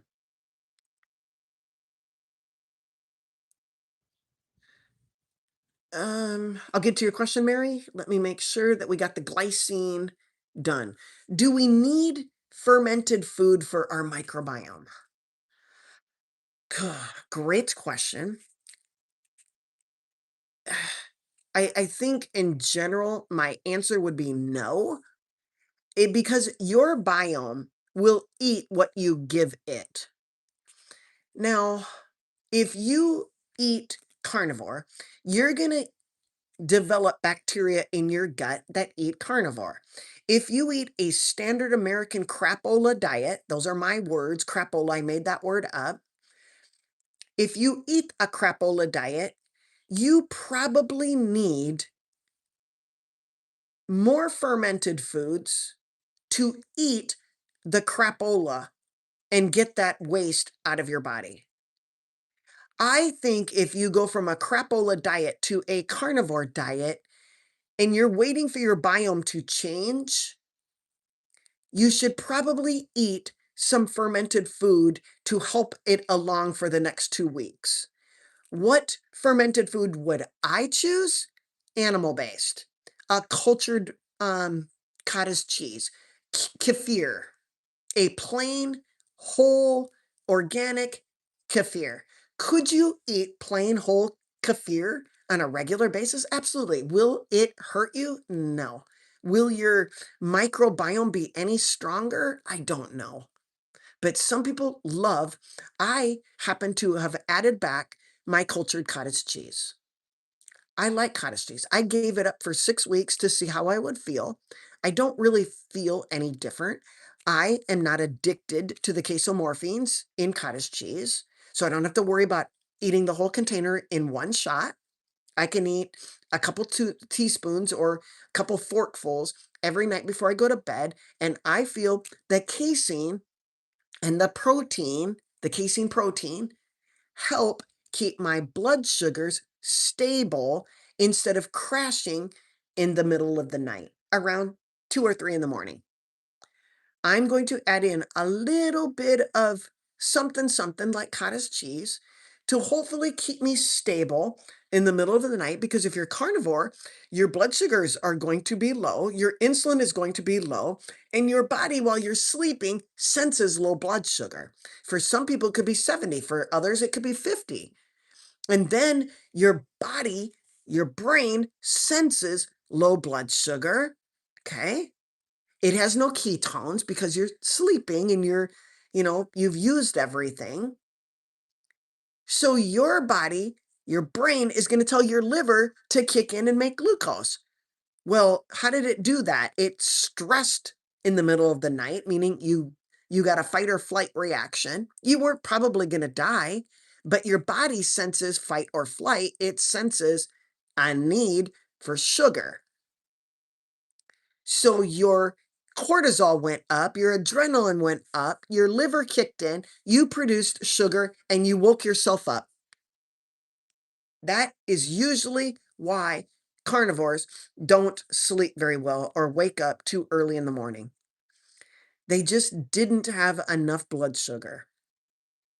Not a dangerous thing because your body will obviously compensate as long as you're not a type 1 diabetic, okay? Or type 2 for that matter. But I think you guys are getting my gist is that because the blood sugars are dropping and the blood sugars were so low in the first place because you're a carnivore, your insulin is low, there is a chance that your 2 a.m. awakening is because you went into fight or flight. If you are a naturally stressed, hypervigilant person who didn't get into deep sleep, your cortisol's really going to overactivate. You're already a stressed person. And so you are really the person who is needing a little something, something to eat right before you go to bed. Would I pick pure sugar? No, because it's going to spike high right away and insulin's going to kick in and bottom you out. So would you eat milk? No, because of lactose. It's a sugar that would spike insulin, and insulin is going to drop your blood sugar, and you're still going to go through the 2 a.m. awakening. You need something that's slow release, a slow release. Okay. Where was that question by Mary? Mary, where's your question? Yes, Tia, magnesium glycinate can give you loose stools. Eventually, Tia, your body will get used to all the glycinate, the glycine. Initially, if you slam yourself with a bunch of glycine, so if math Powerland starts increasing his glycine, and so does Ken. If Ken starts increasing all of his glycine up to 12 grams, yep, that glycine is going to cause some diarrhea. Why?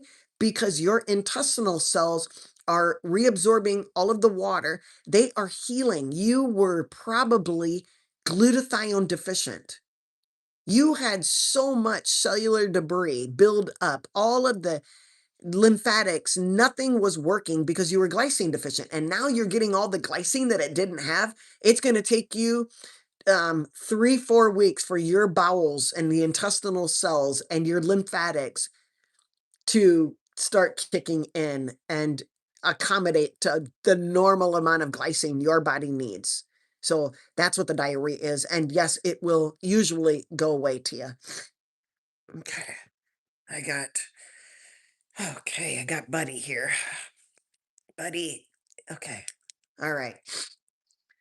Buddy was hibernating. He was sleeping. Okay. Mary says, sorry if I missed this advice, but if you are a cholesterol overproducer, what should you take instead of statins? Well, if you're an overproducer, are statins a good thing to take in order to stop production? Of course. But I would ask you, are you an overproducer? And is there a way to slow overproducing down? Would it be, and I don't know. Could you eat more cholesterol to slow your liver down? I'm not sure. But why is your liver overproducing? I would want to get to the very bottom of things. Are you are you really an overproducer? Did we do a cholesterol balance test? Or do you have underactive or downregulated LDL receptors that are just not taking the LDL back up? I don't know what, I would really want to know, Mary, are you truly an overproducer? And I would want to do a test on you. Katie says, breakfast for me was probiotic cottage cheese. Now, be very careful. Okay, be very careful, Katie, or anybody. If you start taking all of these supplements, guess what? If you take a copper supplement, copper really needs to be taken on an empty stomach. If you take it with zinc, which means if you take copper supplement with your meat, which is high in zinc, that zinc will not allow you to absorb the copper. If you eat calcium, the calcium will also block copper absorption. So now you just basically are going to end up having the copper go out in your poop, your bowel movements. So we have to be very careful. Now, could you take, oh gosh, this gets so complicated. Because if you take copper on an empty stomach, guess what? You'll get a wave of nausea for about 30 minutes. And it doesn't feel great, but that tells you that you're actually absorbing it. Ah, but overall, Katie's doing a breakfast of probiotic cottage cheese, 2 eggs, some macadamia nuts, bone broth, to get the lipid markers back in range. So Katie sounds like she's got a plan of action, and that's good. Again, Tia asks, how do you determine if you're a cholesterol overproducer? Get a cholesterol balance test. Ask your doctor to order a cholesterol balance test, or go online, search who does cholesterol balance tests and get it ordered that way. Katie eats Nancy's probiotic cottage cheese. Okay. Got it. You're blocking copper. You probably are, Katie. I know it's crazy, but you can Google it. Katie, use Google AI or whatever and tell them your complete diet, and tell them, ask, when is the most opportune time to take this supplement, this supplement, this supplement, and it'll give you a complete timeline, Katie. It's amazing. It'll say, if you tell them every time you eat, so instance, Katie gets up and Katie has a cup of coffee with some cream in it. Is that a time to take the copper supplement? No. Okay. But Katie also goes to work out maybe 2 hours later and takes her glycine supplement or her Paleo Valley protein powder. Is that a time to take the copper supplement? Probably not. Should you take it with the all meat diet? Probably not, because that has zinc in it. So somehow you got to find a way in there to take that copper supplement that's maybe in between, say, your morning meal where it's low. So you waited an hour or two, but there's still food in the stomach that's going to help with the copper nausea, but it didn't quite bind to it right away. So I didn't eat copper with my zinc, and I didn't eat copper with my calcium. I might have waited an hour. Well, hopefully that'll help you, Katie. And like I said, if you plug in your times that you do certain things and say, when is the best time to do these supplements? If I'm going to do a supplement because I'm not going to eat the organ meats, then do that. Or just get a kidney supplement. What Guy asks, what supplements are absolutely necessary on a daily basis? Thank you. I don't know. I don't know what your diet is. I don't know what your exercise routine is. I don't know how you sleep. I don't know anything about. There are no, when somebody asks what supplements do I need, it tells me their diet sucks. That their diet is deplete of supplements and they need to take them to supplement a crapola diet. So Guy, I don't think that's you. I'm just saying I don't know what supplements you need. I would get a copper level. In fact, before telling Katie to go take a copper or selenium or um, a magnesium, don't you think we should all just check our levels? We should get a copper level. We should get a selenium level. We should get an iron level. We should get a RBC magnesium level. We should get a vitamin D, both active and stored vitamin D levels, to really know what are absolutely necessary. Because honestly, if you're eating a standard American diet, a crapola diet, you probably don't need any supplements. You're getting all of the supplements because your Franken food is not food and it's had to have been supplemented. So you're eating a bunch of synthetic vitamins and minerals. Um,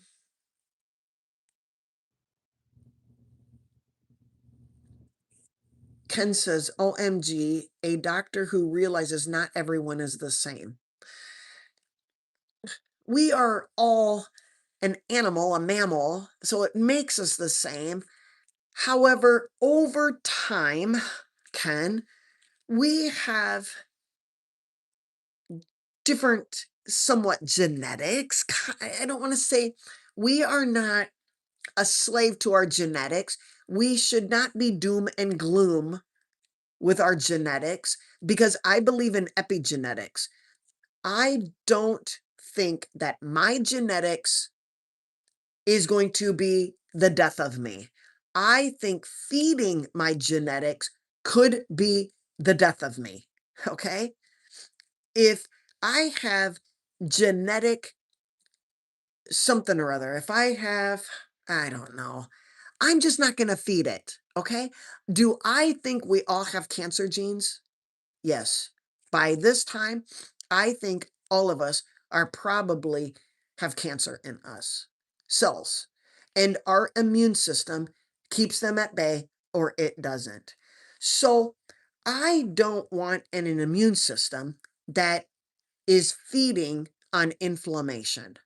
I don't want M1 macrophages making up the majority of my immune system. M1 macrophages feed on inflammation and they cause more inflammation. M1 macrophages eat a bunch of sugar. They don't eat ketones. They don't like that environment. If you're ketogenic, your M1 macrophages don't thrive. M2 macrophages will thrive in a low inflammation environment, in a low sugar environment, in a low insulin environment. I want M2 macrophages working for me. I don't want M1 macrophages unless I really need them. Like I sprained my ankle and I need some inflammation to get me from stop running. Okay. But overall, I want an M2 phenotype working for me. This is just one example. Okay. So if my M2s work in a low inflammatory environment, a low sugar environment, a high ketone environment, I'm going to bet that my cancer cells can't thrive. Okay. Because the M2 macrophages are going to be eating them up. All right. And they aren't going to be able to thrive in my body because the environment is not good. The soil in my body, I'm hoping is not good for cancers to thrive. I'm going to try not to put chemicals in my body, whether they're taken orally or put into my body. Okay? I'm just going to avoid any excess. Okay. I'm going to try to get 8 hours of deep sleep. I'm going to get outside every day. I'm going to keep LED lights to a minimum. I'm going to stand barefoot on the ground. I'm going to hang out with more positive people.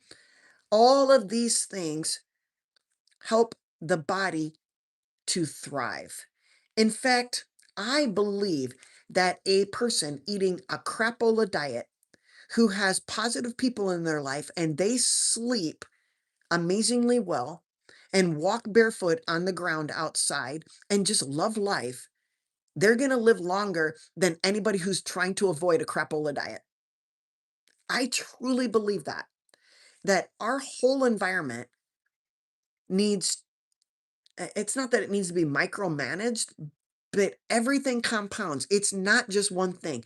If you hear me saying that if you just went carnivore and you stopped all of your sugar, you're going to live a long, healthy life, don't hear me say that because I'm sure that carnivores can die of heart attacks. I know why, probably because of their stress and high, small, dense LDL sticking to an injury in their arteries. And they had a heart attack. And they had high blood clot factors. Not everybody has high blood clotting factors, but some carnivores, not knowing it, could have they could have factor 5, Leiden disease. They could have prothrombin mutation. They could be taking testosterone, which thickens the blood. So they had a heart attack, not because they built up cholesterol plaquing, but because they were a producer of blood clots. And then the blood clot went to the brain and had a brain attack, or the heart and had a heart attack, just because they had high clotting factors, but nobody checked. Nobody checked. And that's why the carnivore had a heart attack. But then they're going to blame the diet of the carnivore for the heart attack. That probably didn't even cause the heart attack. It was a blood clot, a blood clot. And the blood clot had to get there from an injury. What was the injury? Not sure. Could have been high homocysteine. Um, it could have been high blood sugars in the middle of the night. It could have been high stress, no sleep. I mean, I don't know. It could have been they worked in they worked on engines, diesel engines, and they were smelling diesel fumes all day long. They could have been fighting wildfires, and the smoke from the plants, burning plants, caused it. They could have been drinking out of plastic all of their life. They had nanoplastics. They could have had sickle cell disease. I mean, there's so many things that could cause an injury to the lining of our arteries. Is the cholesterol balance test available in the UK? I'm not sure. I don't know. You'd have to Google that yourself.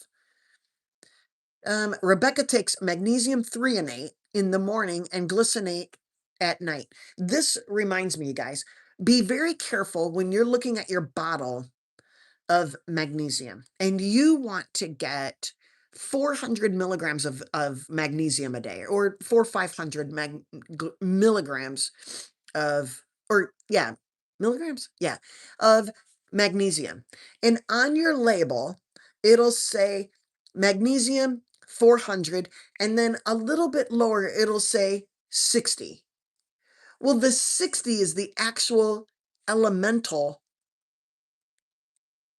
amount of magnesium that you're getting. So if that's one capsule, to get 400, you're going to have to take over 6 of them, between 6 and 7 capsules to get 400 elemental magnesium. The magnesium glycinate that said 400 was actually the weight of that. Okay. So I don't know what Rebecca's bottle says if she's taken magnesium threonate in the morning and another milligram of magnesium glycinate at night. I don't actually know what what she's getting, okay? But yes, if you're taking again, you're taking magnesium threonate in the morning for your brain, and then you take some magnesium glycinate in the evening to help you sleep and relax. Glycinate lowers body temperature. Glycinate helps you get into a deep sleep. That would be the opportune times to take those supplements. But whether or not you're getting enough magnesium, I don't know. Are you getting enough glycinate or glycine? I don't know. You'd have to plug it all into either Dr. J or plug it into the AI and figure it out. Okay.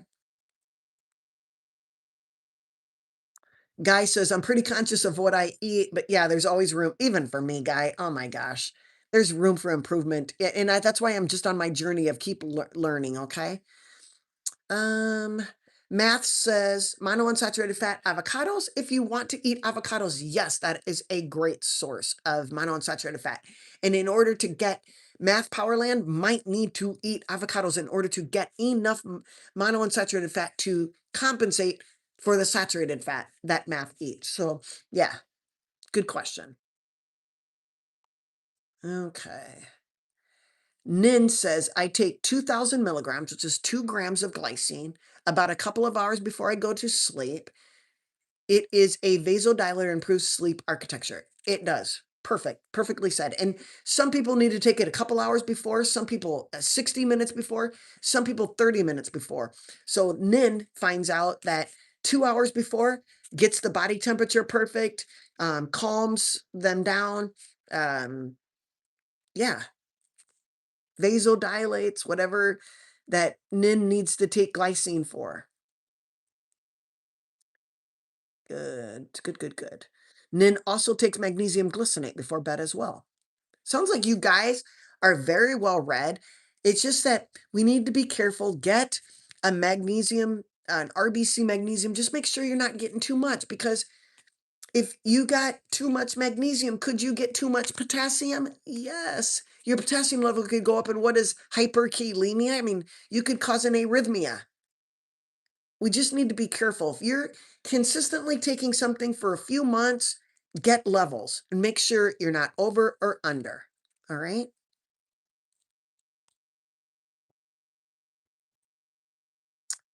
Okay. You're very welcome, Julie.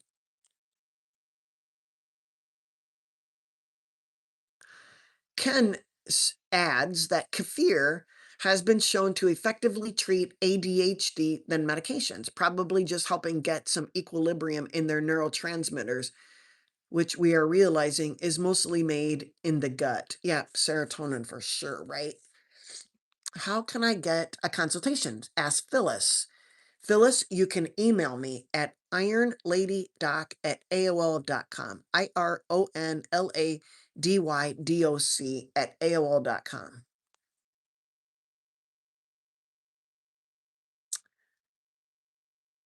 Cora says, for Cora, eating right before bed, um, I go to bed, I sleep better. So a lot of people will find that if they eat something right before bed, they feel better. I don't know what they're eating. You know, if you're eating a bunch of sugar, that sugar is, or carbs, that is going to spike insulin, and insulin will cause a sympathetic overdrive. It will cause you to go into fight or flight, and you won't be able to sleep. That's, I think, across the board, people who eat high carb meals before they go to bed. Some carnivores have told me if they eat before they go to bed, they feel better. And some carnivores say, I got to stop eating at 4 p.m. or else I'll be awake all night. It just depends on how you are. With Cora, Cora feels better eating right before bed.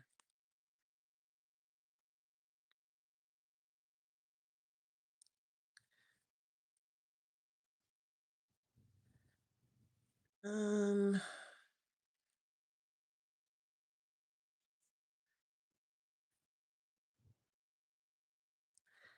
Nin says, I just want to share with the class, thank you, that I've been carnivore for over 2.5 years, and high fat carnivore, OMAD, so 1 meal a day, has been so amazing. And my brain is firing on all cylinders throughout the whole day. That's awesome. Awesome.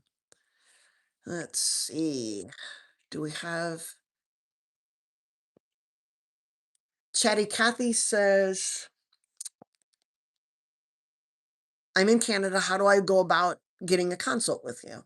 All you have to do is email me at ironladydoc@aol.com and we'll get you set up. It doesn't matter really where you're from. Canada, I have one from Indonesia, Italy, Spain. I've had all over. I've had just about every state hire me for a consultation.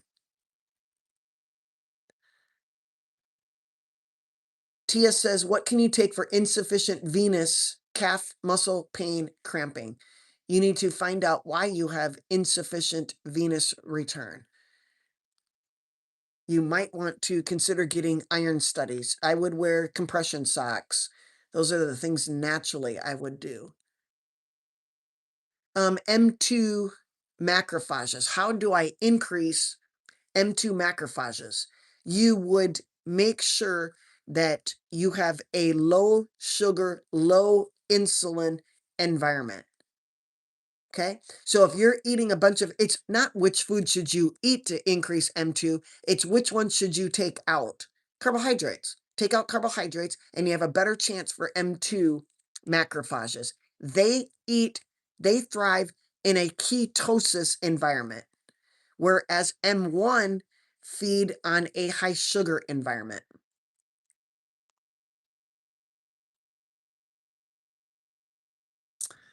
Thank you, Phyllis. I appreciate it. Yeah. I don't have my blue wrenchers or my blue shields today, so I'm having to filter out all of this on my own. So you guys on YouTube, I apologize for any riffraff, but just ignore it, okay? Julie says, MTHFR important to know? Yes. Yes. I take methylated B12 and folate. What are your thoughts? I would want to know if I was MTHFR, and I would also want to know what my B12 and folate levels are. Um, if I am not MTHFR, would I want to take B12 and folate? I don't know. I want to check my levels. If I am MTHFR, 1 gene, 2 gene, I still want to know my B12 and folate. I want to know. If I'm eating a heavy meat diet, my B12 and folate are probably okay. But I do want to check my homocysteine level. If my homocysteine level is high, that tells me that I have high methionine on board and low glycine. I'm not going to take more B12 and more folate to get my homocysteine level down. I'm going to add glycine to get my methionine under control. Okay? You got to check your levels. Richard says stress is one of the most detrimental issues people have to deal with, in my opinion. I would totally agree. I would totally agree. Tia says, how do you check high clotting factors? Get a clotting panel. Ask your doctor for a blood clot panel. You for sure want a factor 5, a prothrombin factor 8. There's so many, but you want a clotting profile, a clotting panel. Not just one or two things, you want the panel.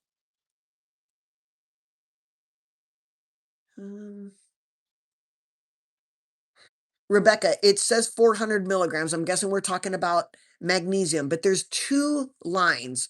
One will say 400 milligrams, but only 60 or 40 milligrams of elemental magnesium. So it could say serving size, 1 capsule, 400 milligrams of magnesium glycinate. But underneath that, it could say 60 of magnesium. Well, that's the elemental amount, not the weight. So if you really wanted 400 milligrams of magnesium, you might need to take 6 of those capsules to get 400 milligrams. Okay. Tia, I don't know what's causing your severe knee pain, so I don't know what you can take for it.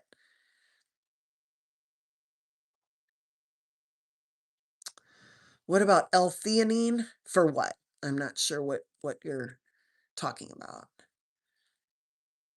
Tanya takes compounded testosterone with HRT regimen. I didn't know it thickened the blood. Testosterone thickens your blood. Now you know. I already have atherosclerosis as a 55-year-old woman. Tanya, you need to have your blood factors checked, your blood clot factors. You need to have your hemoglobin and hematocrit checked. You need to know your MCV. You could be increasing your risk of having a blood clot because you wanted to feel better with taking HRT and you didn't know that these things need to be checked. Now you know. Tia has atrial fib. Can I take magnesium? I don't know, Tia. Do you want to take magnesium without checking your RBC magnesium level? And what caused your atrial fib? What is causing your AFib? Do you have coronary artery disease causing your AFib? Midlife coach Katie asks, I am happy where my weight is, but I have struggled to add muscle because you can't make muscle. You can't make muscle when you are low in glycine. If you are eating a bunch of muscle meat with methionine and you don't have glycine, then you can't make glutathione. Your body can't make muscle, and it will actually gain a little bit of body fat, especially around your belly, because simply having a methionine glycine bottleneck and a zinc copper bottleneck. Your thyroid could have been off. Your perimenopausal, your estrogen starting to go down. Katie, it could all be is you add a little bit of organ meats to get your copper level back up, and you add a little bit of collagen bone broth, and all of a sudden, and I would say not all of a sudden, but in the next couple 3 months, I bet your muscle mass goes back up and your belly fat goes down. Your liver is not going to be choked up because I'm guessing you had a little bit of fatty liver from what we were talking about earlier even though you didn't eat any sugar or carbs, that your body de novo lipogenesis is going to resolve itself. But if you don't unchoke your liver, then you're not going to be able to burn any fat. It's as simple as that.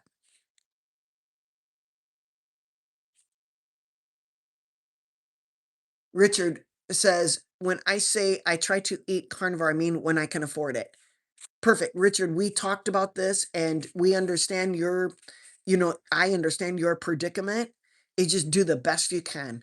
If you have to eat canned chicken or canned spam or hot dogs or salami or bologna or something like that is better than you eating a can of beans.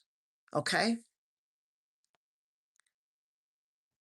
The last 10 or 12 days of the month is just crap diet. Am I wasting my time? No. You're doing the best you can. Should you keep trying? Absolutely. Don't give up. A little bit better is, you know, better than not doing anything at all. If you have a crap diet of beans for 10 days out of the month, all I'm saying is I think you could get some cheap hot dogs, and cheap hot dogs would be better than a can of beans. A can of spam would be better than a can of beans. Okay? If you have to eat chicken noodle soup, I get it. I get it, but I think just keep trying. Sardines are cheap. They're high in omega-3s. Technically, absolutely. Eat your sardines. Eat a can of tuna. Um, yeah. Richard, you got this. Do not lose hope. Richard's lost 22 pounds already. That's awesome. Let's see. Hey, Rosio. I'm sure you've already addressed this, but GLPs for weight loss and patients with Hashimoto's, yay or nay?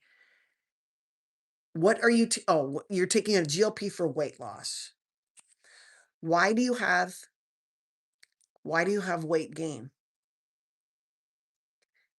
Why do you need a GLP to lose weight? Do you overconsume carbohydrates? Are you addicted to carbs? Are you addicted to sugar? Is your dopamine receptors addicted to sugar? You gained a bunch of weight and now you can't unaddict yourself, so you take a GLP. Could you have Hashimoto's because of your diet in the first place? Yes. So you're taking a GLP to kickstart you. Have you stopped eating carbohydrates? Remember, taking a GLP give our dopamine receptors a bit of a reprieve. That's why people who have addictions and they take a GLP injection like Wegovy or Ozempic or Manjaro or Zepbound or Trulicity or one of those, they actually help with their addictions in other areas. Okay? But what happens when we go off? What are the long-term side effects? Well, nobody's had any problems yet. Yet. Our gut naturally makes GLP. If we are obese or we have diabetes, guess what? Our GLP production is pretty slim to maybe none. But if you don't start exercising, lifting weights, increasing muscle mass, change your diet that got you overweight in the first place. So I would do the opposite. Whatever got me to overweight or obese, I would stop whatever that was and completely do a reversal. That could look like a vegan diet. That could look like a carnivore diet. That could look like some sort of a ketovore, ketogenic diet. But usually, high insulin causes people to get fat. Simply lower your insulin. The only way that GLPs are working is they shut down gastric emptying and they shut down your appetite. But if you continue to eat the exact same foods that you were eating before, then all you're doing is keeping your insulin levels high. You aren't losing fat. You're going to burn muscle. Your weight loss will be muscle loss or bone loss, and you'll keep your fat. So you'll be skinny fat. You have to lower insulin. You have to lower carbs to lower insulin. Okay? You will not thrive on a low-calorie diet forever. You will eat through the GLP because you will be starving, literally, but not literally.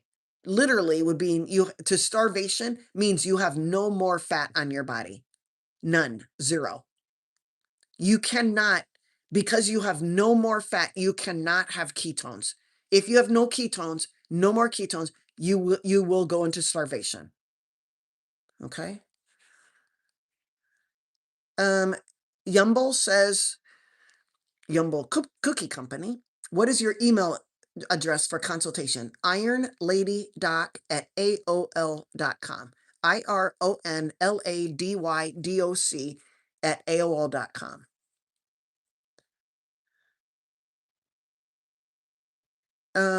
Tia says, what is the iron connection? If you have iron overload, Tia, this destroys your arteries, it destroys your veins, it destroys, you are oxidizing inside your body. Yali says flaxseed, yay or nay? I personally say nay. You cannot just take flaxseed and get the omegas that you need, the omega-3. You would have to grind down the flaxseed to get it activated to make omega-3, DHA and EPA. Flaxseed is ALA. Plants have ALA, and it requires our body to convert the ALA into DHA and EPA. Do you think our body does a very good job at that? No, because we are not plants. We are animals. So we don't really eat plants. We cannot break down a plant into its components and use it for us to thrive. We would need a bunch of supplements. So for for omega-3, I'm going to eat grass-fed animals. I'm going to eat sardines, and I'm going to actually eat the fish that eat the algae. If I wanted to skip all of that, I would never do flax. I would do the algae that grew in the sea, full of heavy metals. Right, those. Okay. You see, I want to eat the animals that eat the plant. The animals I eat are beef, bison, buffalo, sheep, lamb, deer, because they eat the plant and they can break down the plant. And then I eat the animals that break down the plants. I don't want to try to force my body that has no enzymes in order to break down plants and do a whole bunch of conversion steps to get my essential fatty acids. But Yali, you have to make that choice for you.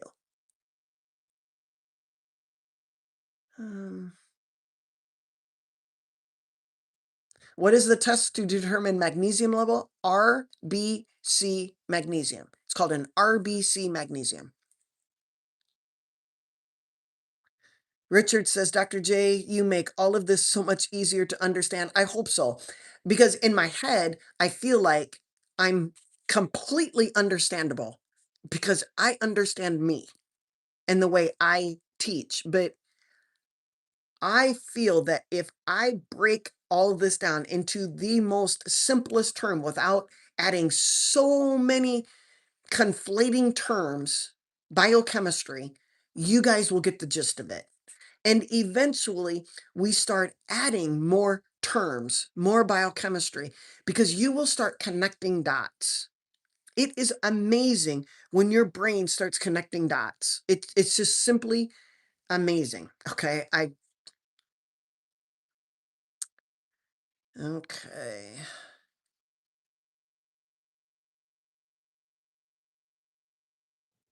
Rebecca says, why are beans so bad? Well, I wouldn't eat legumes and beans and all of these things because they're high in lectins. And any plant has phytates and oxalates and other anti-nutrients. I mean, you can't just eat a bean raw. You would probably have poisoning. You actually have to cook them. If you do cook them, like boil them for 20 minutes, you are boiling out a lot of the oxalates and phytates. But if Richard just eats beans, because they have high phytates and oxalates and lectins, he is decreasing the absorption of all the other things he needs, like zinc and selenium and magnesium and calcium, anything with a positive charge, like B12 and all the B vitamins. He's also decreasing his absorption of amino acids. Any anti-nutrients block the absorption of all of those things I just said. So if I eat a bean next to my ribeye steak, I'm not going to get all of the amino acids absorbed from my ribeye steak. So my $30 ribeye steak now is worth about $5 because I put a vegetable or a beans next to it. And I don't want to do that to my ribeye steak. I want all of the amino acids possible. I want all of the fat possible. I want all of the B vitamins and all of the iron and all of the selenium and all of the zinc. I want everything.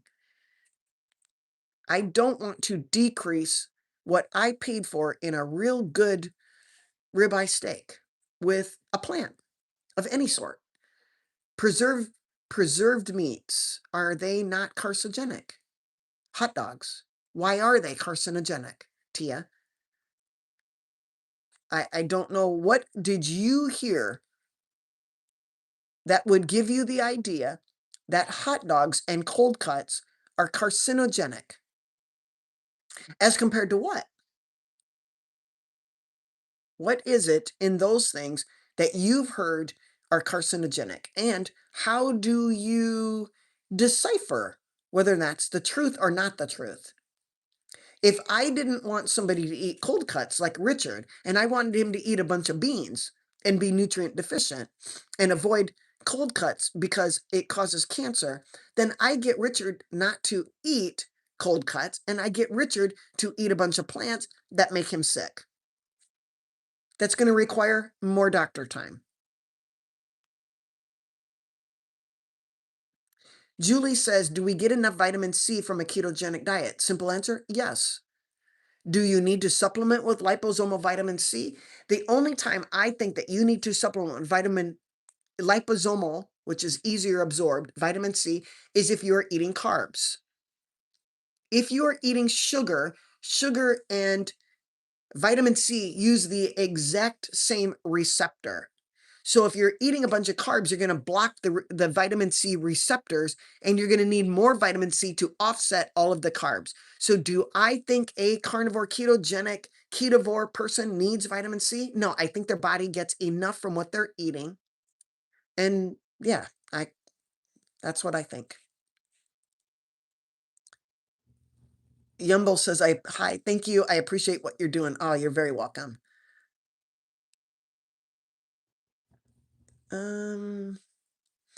Tia says, is macrocytic anemia, so macrocytosis, large red blood cells, caused by an overproduction of iron?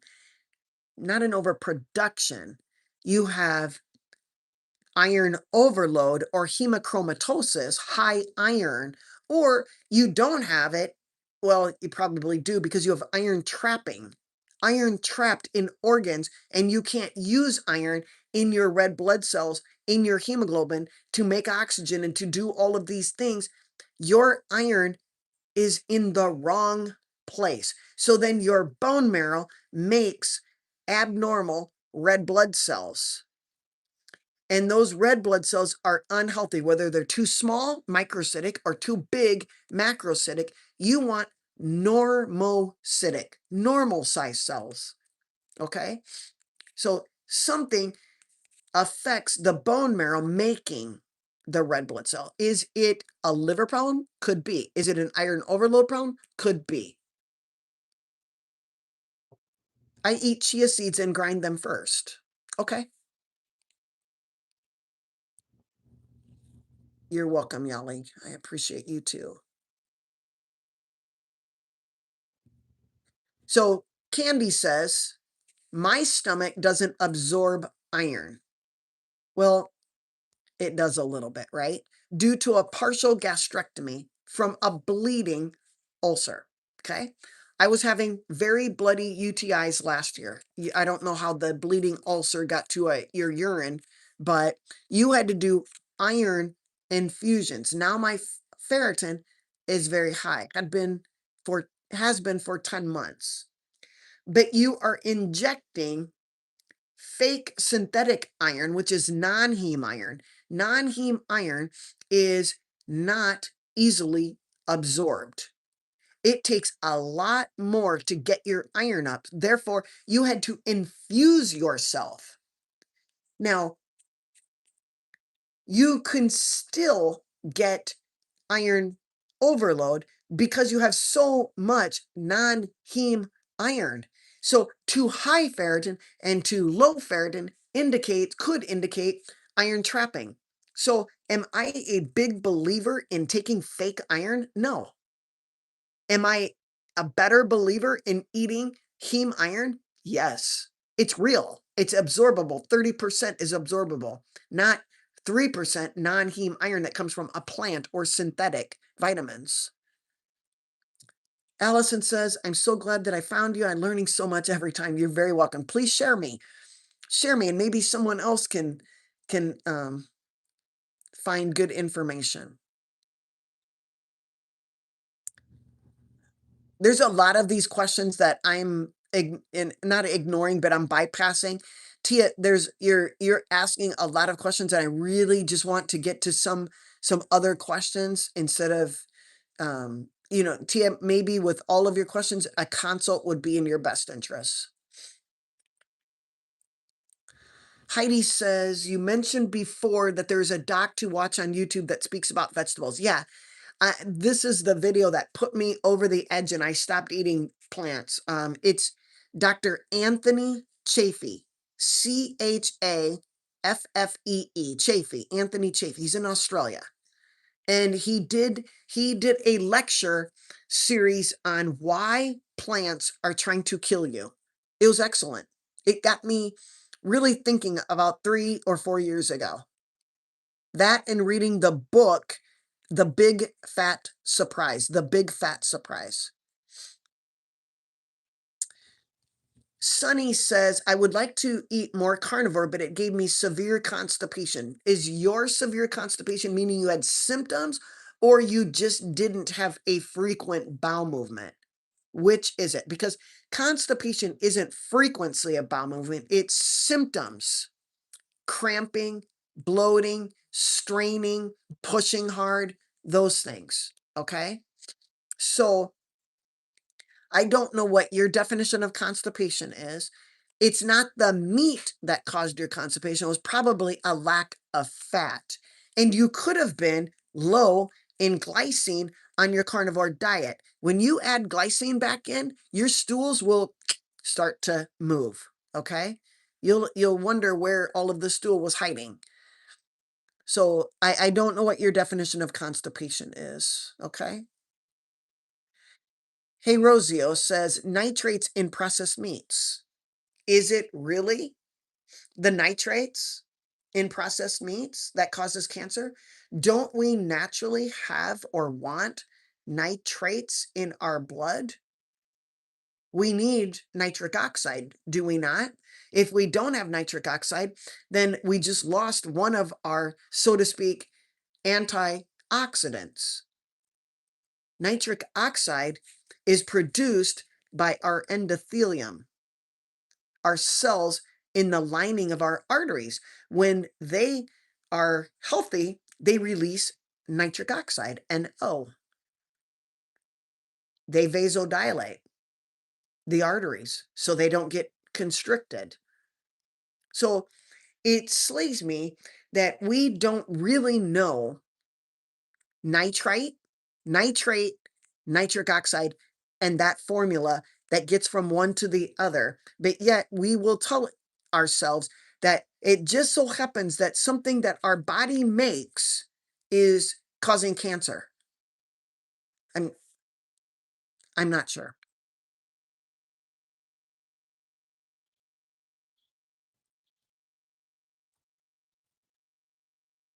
What is optimal insulin level? 3 to 5.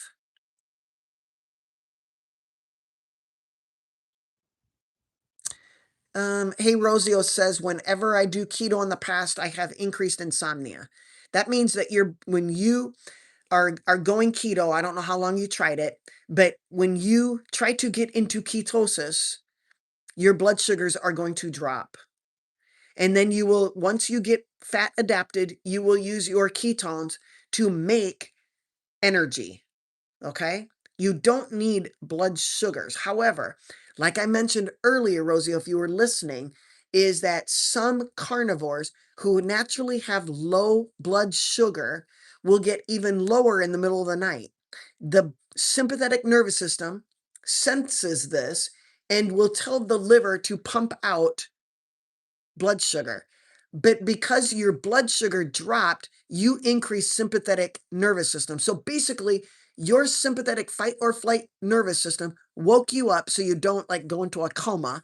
So it woke you up and you're wide awake at 2, 3 a.m. when cortisol naturally starts to go up and starts to naturally wake us up over the next 3 or 4 hours. Yours just went into even faster because of low blood sugar.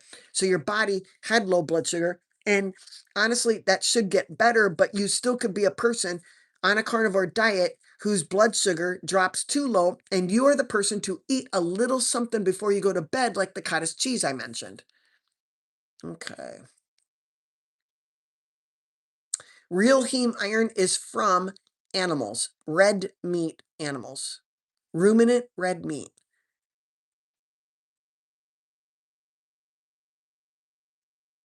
Okay.